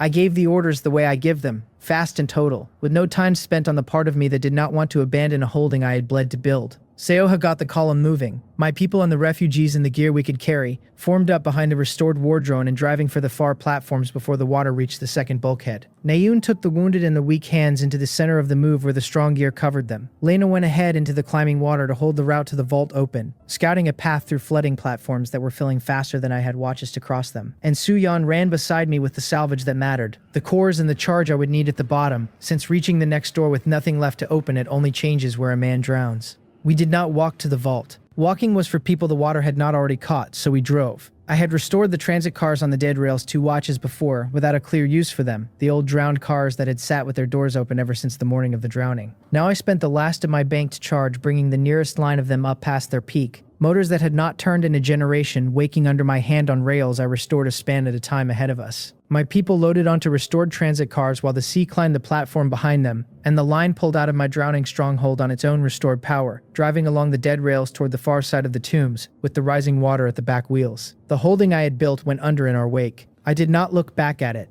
because a holding is a thing you build again, and a watch spent morning one is a watch the rising tide takes you in. That drive was the worst stretch of the whole descent, and not because of the rising water. The wrong restored dead were in the flood with us. Opening the seals had done more than drown the layer. It had loosed a tide that lifted every drowned thing clear of the platforms and carried it on the current, and a layer full of corpses the world had been raising for a generation came loose all at once. They washed against the moving cars, surfaced in the headlight wash on the rails ahead, reached up out of the climbing dark with remade hands that found the warm light of us and held on. Seoha worked the war drone and a line of restored gear off the rear car, cutting loose the ones that caught the train, while Lena ran ahead through the current clearing the rails of the bodies it had piled across them. My eye sorted the dead in the headlights faster than I had ever sorted anything, marking the closed ones to drive through, and the open ones to cut. The train ran the gauntlet on that read alone, a span of rail at a time, the water and the dead both rising while we drove between them toward the one door left. Through all of it, the net was a wall of panic, and I worked it the way I work everything, taking only what told me where the water was not yet. Its death counter ran hard the entire run. Descenders all across the transit tombs meeting the sea I was outrunning. Names dropping from the board at a rate the deep end had not seen since the wake. Survivor chat had stopped mocking anyone, and it begged for routes, for high ground, for any door the cult had missed. 1,000 survivors I would never meet, learned in the same watch the lesson the cult existed to teach. That the water always wins a layer in the end, and the only argument left is how fast you go down to the next one. I closed the chat. My route was set, my people were on restored rails, and the only number that mattered now was the gap between my front wheels and the door at the end of the line. We reached the biovault shaft with the rising water a platform back and closing. The restored cars carried us across the last of the tombs to a sealed bulkhead in the far wall. A heavy pre-flood vault door set into the rock, where the descent dropped toward the next layer, and Lena was already there, treading water marking the lock for me. My people came off the cars onto the last dry ledge the layer had left. The war drone, the wounded, and the armed refugees packed onto a shrinking shelf of stone, while the sea climbed the wheels of the line at our backs. Soha set the defense at our backs out of habit, though the only thing bearing down on us was water. The net's death counter was a blur by then, the system unable to keep a clean tally of a layer drowning all at once. The number climbing in a hard unbroken run that a careful man reads as the whole transit tombs going under in real time. Names I had passed on the platforms a watch before vanished from the descent board in clusters. The survivor chat had gone past panic into the flat quiet of people who have stopped expecting a door, and I read that quiet and I closed it, because there was one door left and I was standing at it. There was nothing to do but open it and go down, and opening doors was the one thing on this whole drowning spire I had never once failed to do. I put my hand on the biovault lock and let my appraisal eye read it, as I had read every seal, machine, and corpse since the wake, expecting the same flood of history, danger, and weak point my eye had handed me 1,000 times. It gave me nothing. The reading opened on the pre-flood lock and came back blank, not the simple empty of a thing with no history, but the deliberate blank of a wall built to stop a reading, a dark put there on purpose where my eye had never once met a dark before. I read it again, harder, and the appraisal eye that had opened the history of every dead thing on the descent returned the first true nothing it had ever given me, a lock it could not see into, a door it could not tell me how to open. Water reached the last dry ledge and began to climb my people's boots. The sea sat seconds from the shelf, the holding behind us gone, the layer above sealed, and for the first time since the world broke, I stood in front of a door my talent could not read, with the flood coming up to take us and no answer behind my eye at all. The blank stayed blank no matter how hard I pushed at it, and the water was at my people's boots, so I stopped doing the one thing I had done at every door since the wake, and did the opposite. My appraisal eye could not read this lock because the seal was built before the world broke, and the system that fed my eye had no entry for it. A pre-flood mechanism the men forged simply did not catalog.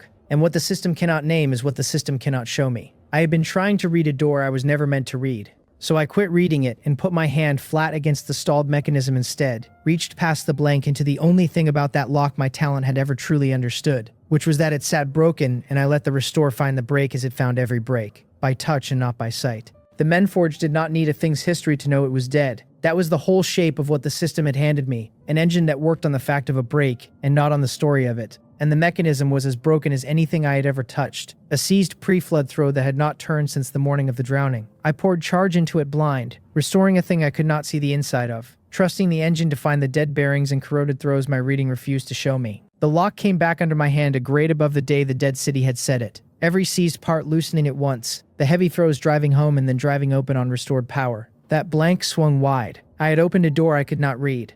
Now the biovault stood open in front of us with the sea at our backs, and I put my people through it as you put cargo through a closing hatch, fast and in the right order. Lena went first into the dark to hold the far side. Sioha drove the war drone through to anchor the landing. Nayoon took the wounded down on the heels of the drone where the strong gear covered them. Suyan stayed at my shoulder with the cores and the charge, and the armed refugees poured down past us into the vault, while the water climbed the last of the dry ledge behind us. When the last hand was through, I put a final pour of charge into the restored lock, and threw it shut from the inside, the heavy throws driving home a grade harder than they had opened, and the sea that had chased us across a drowning layer hit the far side of that door and stopped. The tombs drowned behind a wall I had restored. We were below it now, sealed in the dark, dry for the first time in a watch, and alive. I let myself study the room before I let myself rest, because a dry room you have not read is a trap you have not sprung yet. This place was nothing the concourse or the tombs had been. The concourse had been a drowned market to loot, and the tombs had been a graveyard that walked. But this was a pre-flood laboratory, a sealed deep vault the dead city had built to hold things it did not want loose,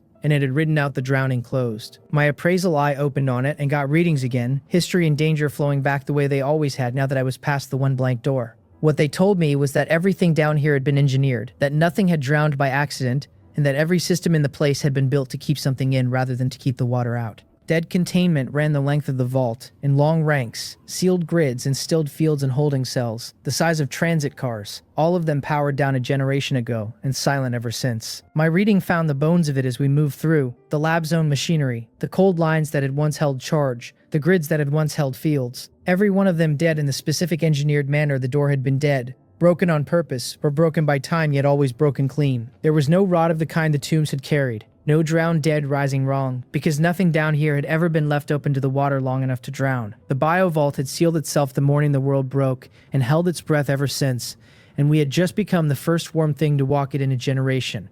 Even here the drowned spire net found me, and what it showed me was the thing I had been half waiting for since the lock came back blank. I opened the chat out of habit, to size up the layer as I size up every layer, and the net had nothing to give me. The descent rank board, which had tracked my position down every layer since the comm course, showed my marker frozen at the lip of the biovault shaft and going no further, because the system's public map ended at that sealed door and reached no further down. For the first time since the spire woke, I had walked off the edge of the map everyone else could see. No descender in the chat could mark my position, and no scout could fish my coordinates out of the board. The net that had carried every threat to me before it arrived could not see one span past the door I had restored shut, which meant for the length of this layer I was running blind. And so was everyone who might come for me. I weighed that as I weigh everything, for what it cost and what it bought. Blind meant the brine hold could not track me and the saltbound could not seal a route they could not find, and that was worth a great deal to a man two factions wanted dead. It also meant nobody up the spire would know if this layer ate me. No chat would carry word of the junk man drowning in a sealed lab, and a man who vanishes off the board vanishes whether he died or only went where the board could not follow. I filed both halves and kept moving, because the only thing to do with a layer no one can see you on is to read it faster than it reads you, and my appraisal eye had already started to show me the shape of what the builders had raised this vault to hold. Old Marin caught up to me at the head of the move, half blind and slower than the rest, and I watched this drowned lab do something to the old salvager's face that no layer above had managed. Marin knew this place. Not the room itself, but the kind of room it was, the pre-flood work that had gone on in sealed vaults of its make. The rest of my people read the dark and the cold and the dead grids as one more thing to get through. Marin read it as a thing remembered, and went quiet in the particular way that Veteran went quiet, whenever the dissent turned up a truth that had been decided against setting down. I marked that quiet and said nothing about it, because Marin talked when Marin was ready, and not a watch sooner, and a man who pushes a half-blind veteran for the lore he is hiding usually gets the wrong lore for his trouble. We went deep into the vault on my eye and Lena's scouting, down past the long ranks of dead cells toward the heart of the place, and the deeper we went, the heavier the engineering grew. The cells got larger and the grids got denser. Each system stopped being the kind that held a sample and became the kind that held a thing big enough to need a vault of its own. And I read the climb and scale as I read everything, a message the builders had left in the architecture itself. You do not wrap a small thing in this much steel. The old city had spent its best work on whatever sat at the bottom of this lab, and it had spent that work keeping the thing inside rather than keeping the world out, which told me the danger down here had never been the flood. What this lab feared had always been its own cargo. At the end of the long descent, the heart of the biovault opened in front of us, and my appraisal eye read it before my people's lights had finished crossing the room. A single containment grid stood in the center of the vault's heart, vast and dark, a cage of stilled fields built on a scale the rest of the lab had only been working up to. Inside it, I read a shape, huge and stilled, a generation dead, that the grid had been built around rather than built to hold. The thing in the grid was no sample. It was the reason the vault existed, and the grid that caged it was dead the same as everything else down here. Its fields gone dark a generation ago, which meant the only thing keeping that huge dead shape in its cage was inertia and the hope that nothing ever woke it. My eye read the grid down to its dead nodes, and the reading handed me the one fact that turned a puzzle into a problem. The containment grid was not a single broken thing I could pour charge into blind, the way I had taken the lock. It was a chain, a sequence of nodes that had to come back in a precise order, each one keying the next, and the order was not a thing the lab had left written anywhere I could find. A grid like that fed its fields in sequence, and a sequence run wrong did not simply fail to close the cage. Run wrong, my eye told me, it would do the opposite of what the builders meant, dropping the fields it should raise and raising the ones it should drop. The huge dead shape the old city had spent its best steel to keep caged would come loose into a sealed vault with my people in it, and no door left open at our backs. Someone was already at the grid when we reached it, and my appraisal eye read him before his light found us. A man crouched at the base of the containment chain with a salvager's kit spread open around him, working a dead node by hand, and the reading told me three things at once about Cho Wanjai before he had said a word. He carried a repair talent of his own, a real one, weaker than my Menforge but the genuine article, the first restorer I had crossed since the Wake who was not a fraud running a charm. The man had been down here a long while, dazed by the wear on his kit and the hollow in his face, and he was losing, badly, to the exact problem my eye had just handed me the shape of, the keyed order the grid demanded that he could not see. He stood when our lights crossed him, and the look he turned on me was the look I had been collecting off survivors since the concourse, the one that carried a name in the chat and a sneer behind it. The man knew me already. Word of the junk man had reached even someone who had walked off the net's map days before me, and Cho Wanjai had spent some of his long hours down here deciding what he thought of me. His mind was made up. He told me plainly what he had come down for, that a real scholar of pre-flood restoration had descended ahead of the crowds to do work the dabblers could not, and that he had not expected the layer's only other visitor to be the Spire's most famous fraud. Now here the junk man stood in his vault, at his grid reading the lock he had failed to crack. I did not argue with him, because arguing with someone's opinion of you is a poor trade against simply being right in front of him. Instead, I asked him about it, what he had found, how far he had gotten, and he answered me with the wary half-honesty of a competitor who cannot decide whether I am a rival or an idiot. He had worked this puzzle for 3 days. In that time, he had restored 2 of its dead nodes by hand, slow, careful work that cost him most of what his talent could spend in a watch, and the chain had not so much as flickered, because a sequence half done in the wrong order is a sequence not done at all. The trouble was that he had no way to read the order. His talent could mend a node, but it could not tell him which node came next, and the lab had left that order written nowhere a hand could find it. That was the whole gap between us, and I saw it the moment he laid it out. Cho had the hands and not the eyes. He could restore a node near enough as well as I could, but he worked it blind all the same, guessing his way and burning days proving each guess wrong while my appraisal eye had pulled the whole order off the dead grid the instant I walked up to it. I knew which node keyed which and the exact order the lab had fed the fields in, written in the architecture for anyone who could read architecture. And I had it in the time it took Cho to tell me he could not. The competition he wanted, restorer against restorer, was already over, and the only question left was whether I told him so gently or let the result tell him for me. I made him an offer instead of a point, because whoever beats a rival into the floor wins a fight and loses a hand. And down a layer no one can see I needed hands more than I needed to be read out loud. My offer was simple. I could see the order he could not, my talent running to reading where his ran to mending, and that between his hands and my eye this cage would come back online, this watch where it had cost him 3 days to get nowhere. He did not believe me, because days of failing alone in a dead lab had worn the belief out of him, and he wanted proof before he spent another node on a stranger's say-so. So I gave him the cheapest proof I own. To settle it, I named the exact order of the 2 nodes he had already restored, which he knew and I could not have known unless my eye truly saw into that grid. And I watched the disbelief go out of his face. We worked it together after that, and the work showed both of us the thing the chat had spent 2 layers refusing to believe. I called the steps off my reading, node by node, and Cho restored the first one I pointed him to. It took him near everything he had, the dead node coming back under his hands slow and costly, his talent spending itself down to the floor on a single restore. When it keyed home, he sat back gray and emptied. 1 node done and the chain still long. Then I put my hand on the next node in the sequence and restored it a grade above where its makers had set it, and the whole of what it cost me was a pour of charge I would not miss by the next watch. 1 node had hollowed Cho out, the same work done better, barely touched my reservoir. Cho Wanjai watched the difference land with the particular silence of someone whose whole opinion of you is rearranging itself in real time. He said it before I had finished the 3rd node, honest in the way scholars sometimes are when the evidence stops leaving them room. A man who had come down to expose a fraud was watching that fraud solve in 1 watch the puzzle that had beaten him for 3 days, restoring nodes a grade above his best while spending a fraction of what 1 cost him. So he told me plainly that he had been wrong, that whatever the upper layers called me the talent doing this work was no trick, and that he had never in his life seen a restore run this clean or this deep. It was not flattery because Cho did not have flattery in him. This was a scholar reading a result he could not argue with, and saying it out loud, and someone who admits he was wrong that cleanly is worth keeping. So I kept him. I let him do the work he could while I did the work only I could, and that was the shape our alliance took inside the hour. There were nodes in the sequence I could have restored alone, but a man who spends all of his own charge on a layer no one can see is a man with nothing left for the door at the bottom.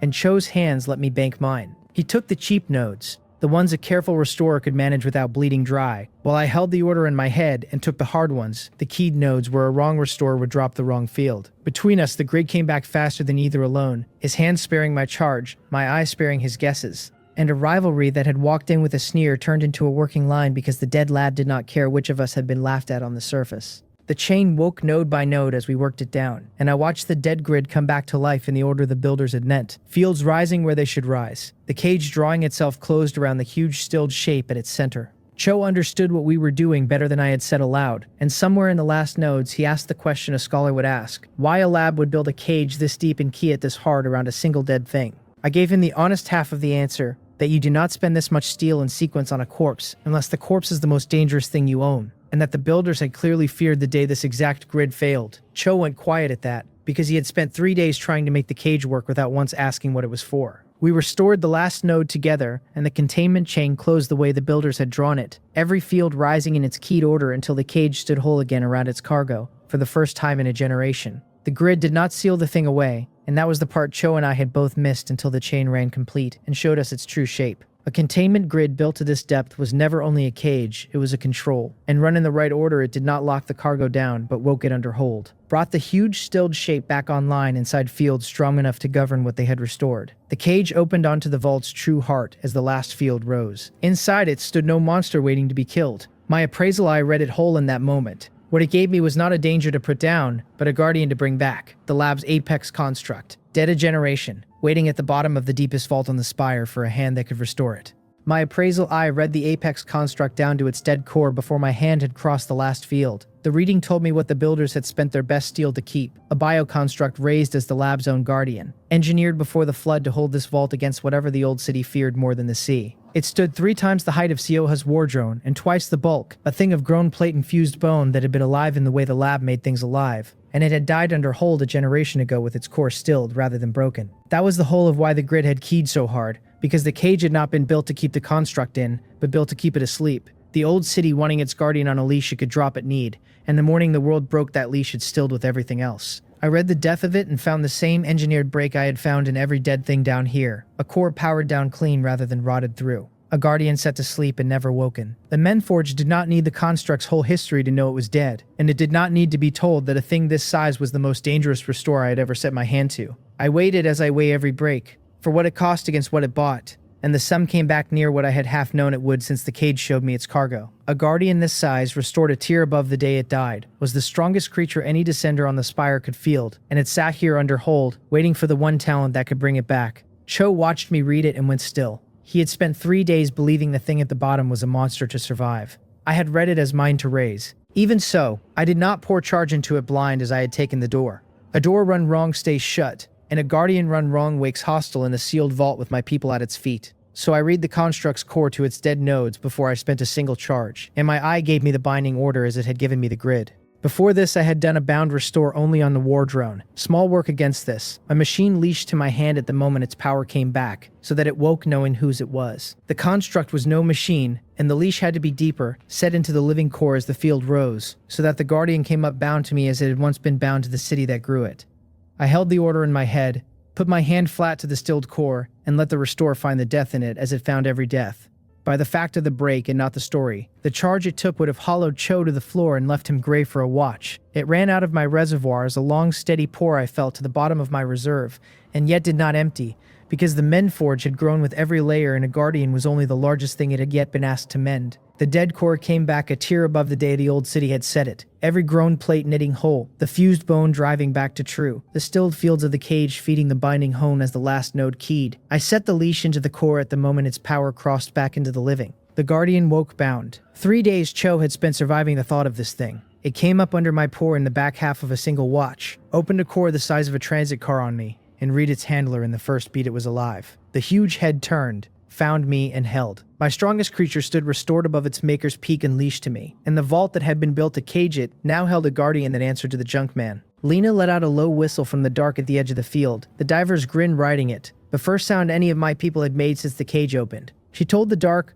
loud enough for me to hear and not loud enough to call it a compliment, that she had scouted 3 layers of monsters to kill and the junk man had gone and made the biggest one a pet. The grin stayed on her face after the words ran out. Seoha had her hand on the war drone's anchor and did not move it, but the ex-soldier's red of the room shifted in front of me from a captain bracing for a fight to a captain counting a new gun, and that guarded recalculation was worth more from Seoha than a cheer from anyone else.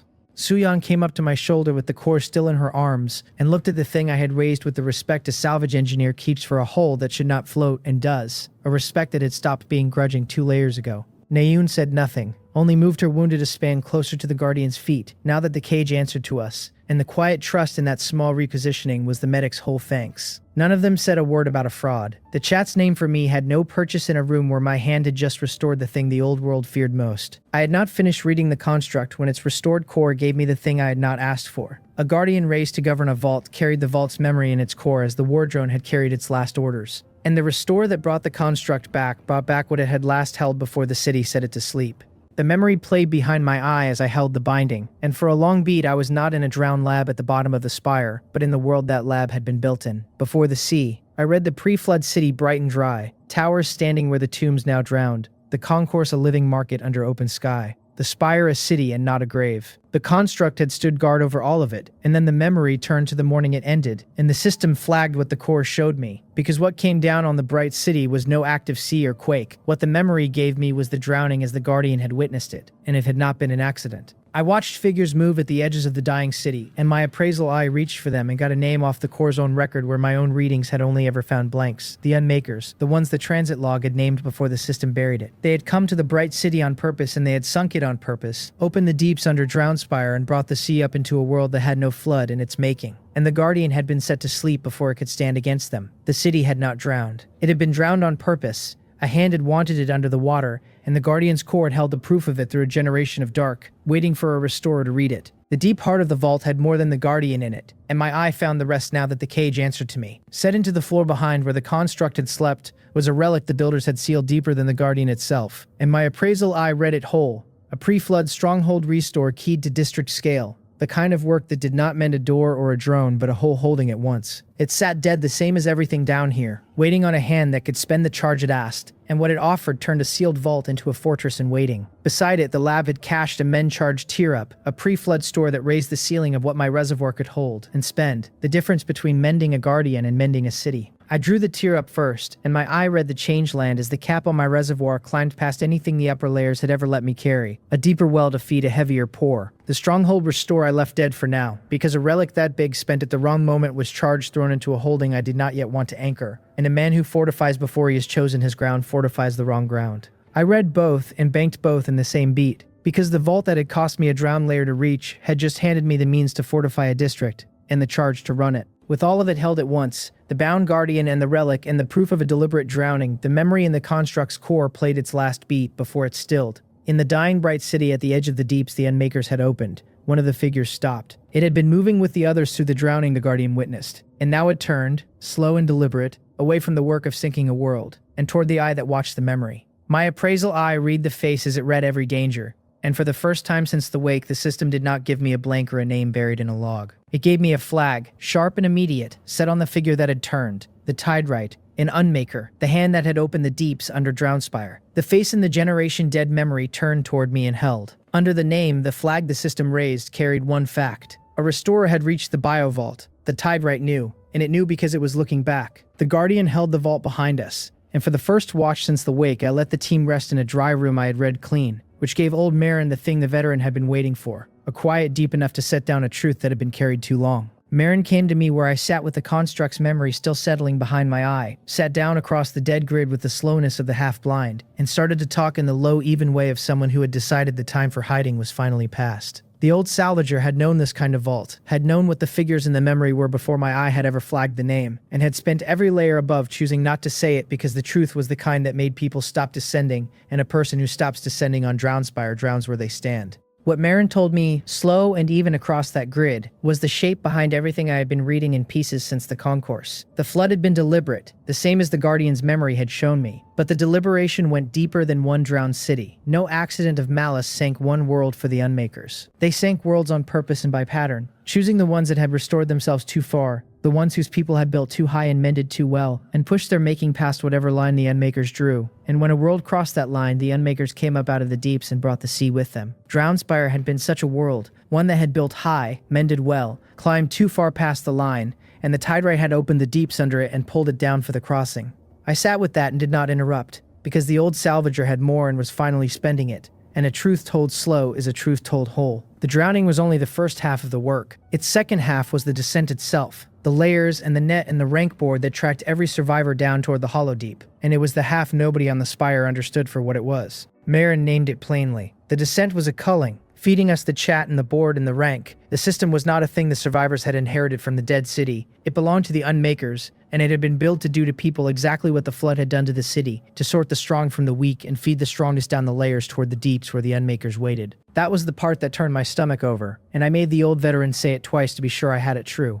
The rank board did not track us so that we could measure ourselves against each other. It tracked us so the Hollow Deep could see which of us was worth taking. Every layer down culled the weak and concentrated the strong. Every restored creature and salvaged relic pushing a survivor higher up the board, and the higher a survivor climbed, the more surely the descent was feeding that survivor down toward the bottom as the choicest part of the harvest. The corrupted cores that flowed down toward the dark were not waste running off the layers. They were the yield. The made strength of a drowned world drained down the spire to the hands that had drowned it, and the strongest survivors were the richest part of that yield. The system was never our tool, but the Unmaker's harvest, and we had been climbing the board to make ourselves worth reaping. I held all of it against everything my own eye had read down 5 layers, and found that it fit, every blank and every flag falling into the shape Marin had finally named. And then I understood the one piece the old salvager had not yet said, and maybe did not fully know. My men forged did not fit this harvest, because everything the Unmakers had built ran one direction, toward unmaking the flood, unmaking the city, the descent unmaking the survivors, the corrupted cores carrying the unmade strength down to the dark. Against all of it, my talent ran the other way. Restore was not salvage and it was not making. It was the exact reverse of unmaking, a thing that took what had been broken and drove it back past whole, and a harvest built to unmake a world had no place in its design for a hand that could put the unmade back. I was not a richer part of the yield, but the opposite of the yield. Restoration set against unmaking at the root, and the harvest had no answer for me because it had never been built to be opposed. A machine that sorts the strong to be eaten has a slot for every strong thing it can name, and the strongest climbers fall down those slots one after another toward the dark that waits to take them. What the machine did not have was a slot for a hand that could reach into the eaten and pull it whole again. I did not yet know what that gap was worth. only that it was real. That was why the system had flagged me where it left everyone else unread, and why my own stats stayed hidden from my own eye while it read every other survivor down to the bone. The harvest could not catalog a thing that worked against it. The same as my appraisal eye could not read the pre-flood lock because the system had no entry for what came before the break. I sat outside the design entirely. That was why the tide right had turned in a generation dead memory to look at the eye that watched it. Why the flag had carried my reaching of the biovault is a fact the unmaker already knew. The deeps were not coming for me because I had climbed the board. Those strong climbers the descent fed down where the harvest working is built. I was something else entirely, a restorer reaching the places the unmakers had sealed, reading the truths they had drowned, and the tide right was coming for me by name because of it. Marin watched me reach the end of it and saw that I had gotten there, and the old veteran's relief at not having to say that last part out loud told me the salvager had known it for some time and dreaded the saying. I did not thank Marin for the telling, and Marin did not want thanking.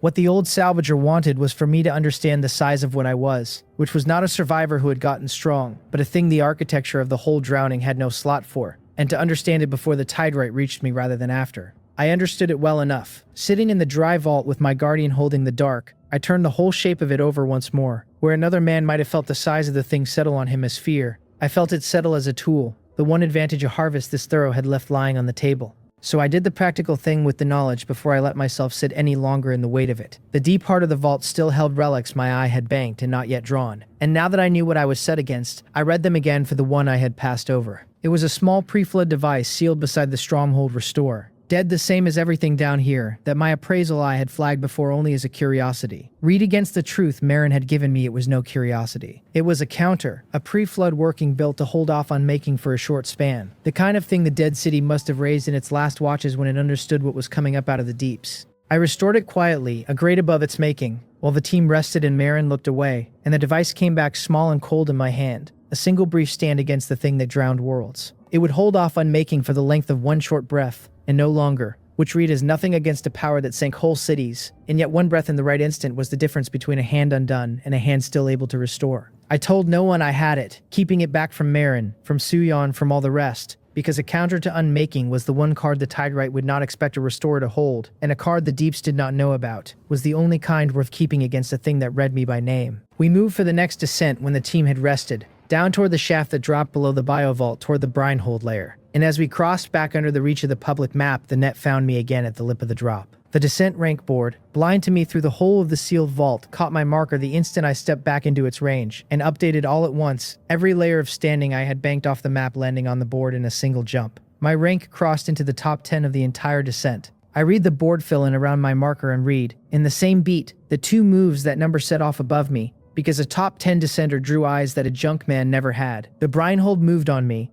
Prefect Halden's hand reaching down to take a rank that outclimbed his own claim on the layers below. And the Saltbound moved on me, the Flood Cult turning toward a restorer who had reached a sealed vault and come back stronger. The two factions converging on the same man for opposite reasons. One to seize what I was, and one to drown it. I read both threats off the net before either could reach me, which was the whole advantage a man pays for by reading where others only fight, and the board told me their shapes in the beat after my rank crossed the top 10. The brinehold came as a column, Prefect Halden's people moving down the spire in good order with the hoarded gear of a faction that had ruled the upper layers since the wake, coming to seize a descender who outclimbed their claim. Behind them, the Saltbound came as a tide, the Flood Cult spreading down the routes in the loose, deadly swarm of believers fed by an unmaker, coming to drown or restore their drowned God wanted unmade. Two factions converging on the same shaft, one to own me and one to end me, and the net carried both their movements to me span by span, while neither of them could see one step into the sealed vault at my back.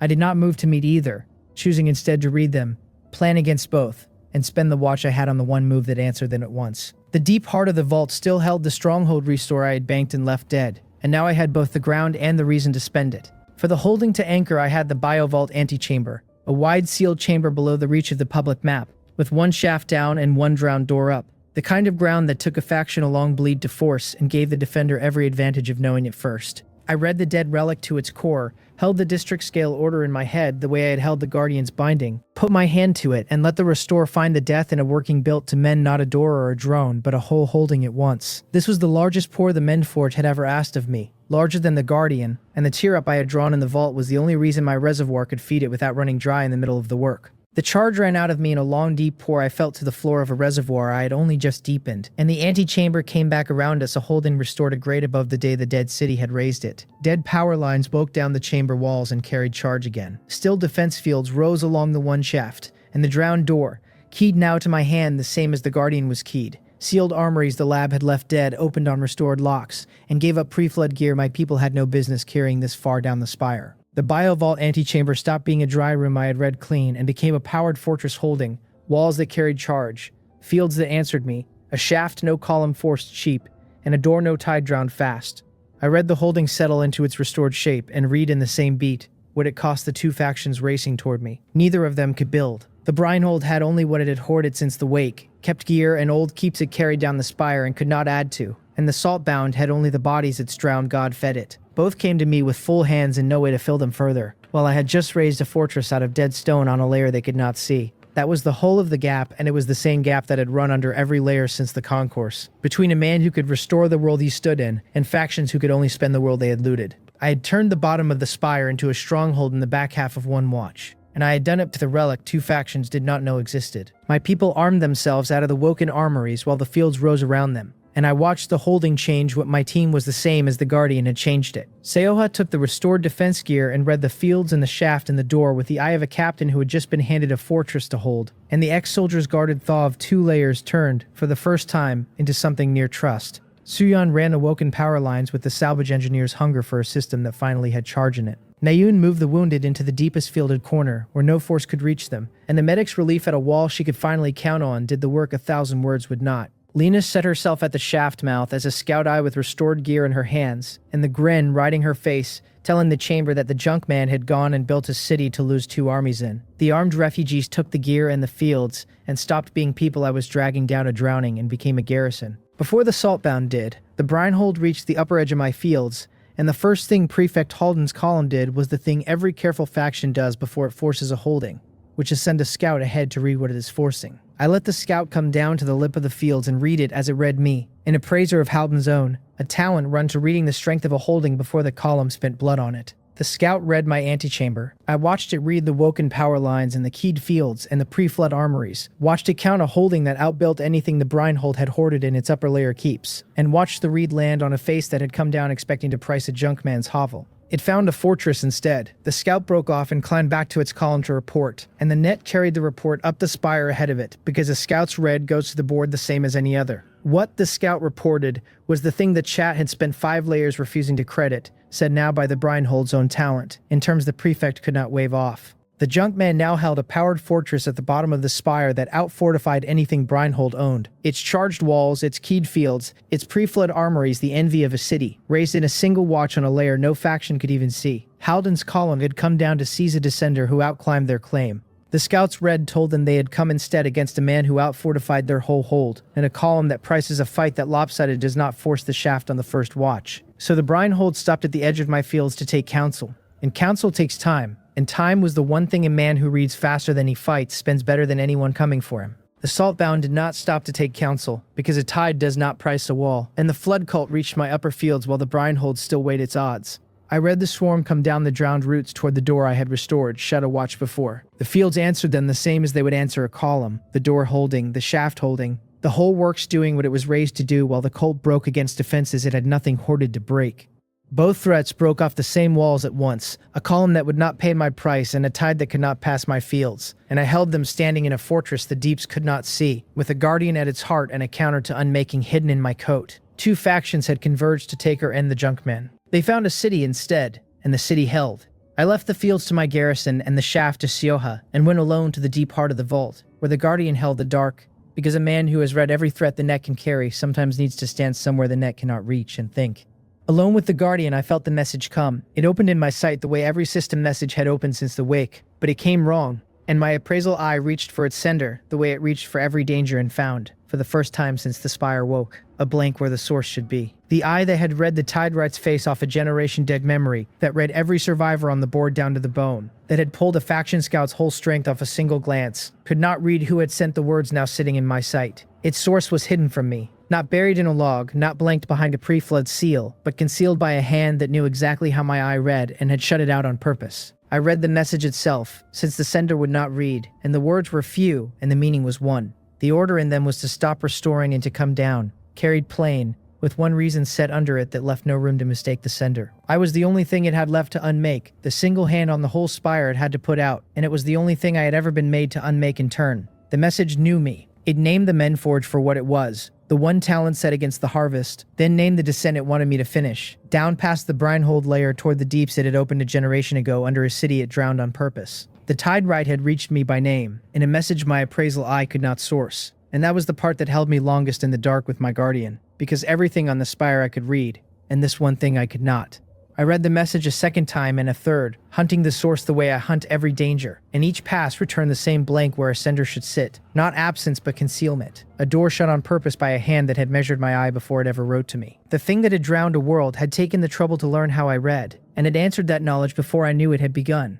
An unmaker had found the one hand on the spire it could not abide, and it had sent its word in the one envelope my eye could not open, and nothing I could read told me how it had done either. I stood alone in the dark at the bottom of the spire, a fortress holding above me and a guardian holding beside me, two factions broken on my walls, and a hidden hand naming me from the deeps. And for the first time since the wake I held a question my talent could not answer. I left the order from the deeps unanswered, and took my city down, because a man who answers a thing he cannot read on the day it writes to him, has already started obeying it, and I had a descent to make first. The tide rite wanted me to stop restoring and come down. I meant to do the parts that suited me and refuse the parts that suited it, which left me driving down the spire on my own clock with my whole holding at my back, not stripped bare and crawling to a hidden hand as it had asked of me. So I woke the descent engine that I had restored a grade above its dead builder's best, loaded my garrison and the cores and the bound things aboard, then drove the whole works down through the seal that opened onto the layer below. The brinehold was not a drowned ruin to loot, or a graveyard that walked, and I read that off it before the engine had finished settling on the landing. It was a city that had survived, the first thing on the spire that looked like governance instead of wreckage, a fortified survivor city-state built into a dry layer the flood had spared, with working lights and standing walls and a population that had not spent 5 layers dying. My appraisal eye opened on it, and read order where every layer above had read collapse, courts, ledgers, a chain of command that ran clean from a prefect down through a tax bench to a wall guard holding its posts. The deeps had drowned the world, but they had left this one shelf dry, and on that dry ground a man named Halden had built the nearest thing to a kingdom the spire still held. What that kingdom ran on, my eye read next, and the reading turned my read of the place cold. The brinehold did not farm or salvage or restore. It hoarded, and it taxed, and it had built its whole order on the one thing the layers above it were dying for want of, which was intact working gear that nobody else could make anymore. The dead city's deep stores had ridden out the drowning sealed on the shelf, and Halden's forebears had walked into a vault of pre-flood arsenals and machines that still ran, then built a city-state on the simple arithmetic that whoever owns the last working guns in a drowning world owns everything else by the throat. Descenders who reached this layer paid to pass it. Survivors who sheltered here paid to breathe its dry air. Everyone above the prefect's tax bench paid, and the bench itself paid no one, and that closed loop was the whole engine of the place.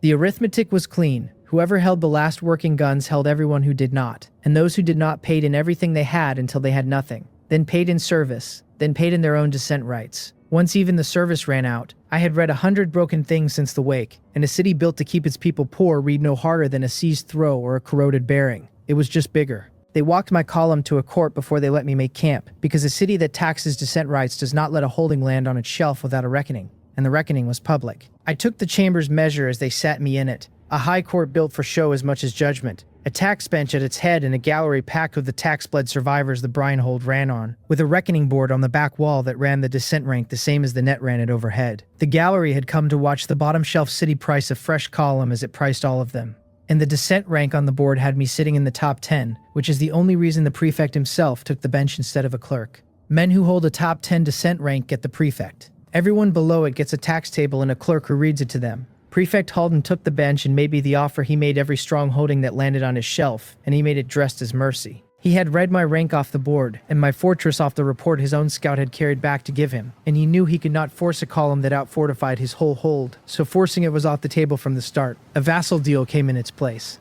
I would bind my men forged to the city's service, restore the city's hoarded arsenals, and run its workshops for its profit, and in exchange the hold would shelter my people on its dry shelf under its standing walls. The price under the offer, set in the soft language a tax bench uses for the things it is taking, was my stronghold and my independence, surrendered up the chain to the prefect's order, my holding folded into his hoard, and my talent folded into his tax loop, until the junkman was one more asset the hold owned by the throat. I read Halden while he spoke, because a man's offer is the thing he says and his position is the thing he is, and the two are rarely the same. My appraisal eye opened on the prefect and read past the bench and the robes and the city behind him into the true state of the hand he was playing, and what it returned was a man bluffing from weakness dressed as strength. Halden did not offer me vassalage because he could take it if I refused. He offered it because he could not, because his standing walls covered a hold that needed a restorer worse than any column that ever landed on his shelf. And the offer was a careful man's first try at getting for a shelter fee the one thing his whole hoard could not buy. The need read clear before its cause did, and the need told me everything the robes were built to hide.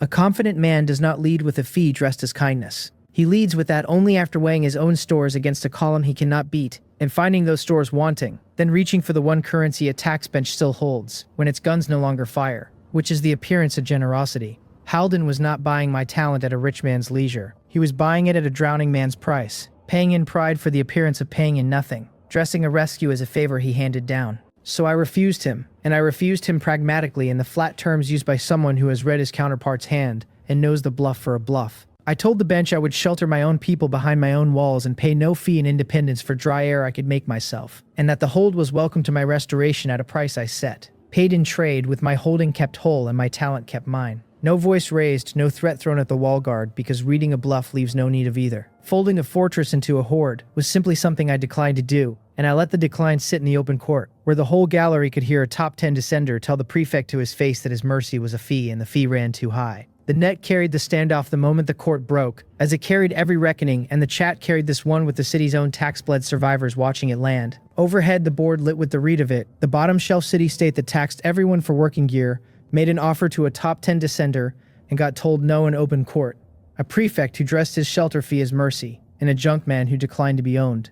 Up the layers they chewed it as they chewed everything I did, half calling it a fraud's bluster, half finally crediting a holding that could land on a kingdom's shelf and refuse its king to his face. The packed gallery downstairs carried it differently, because the tax-bled survivors who filled that court had spent their lives paying the prefect's loop, and a descender who walked in and declined to pay was a thing they had never once seen done. Above ground the board lit, but down in the gallery the room went quiet, and quiet from a tax-bled crowd carries further than any chat.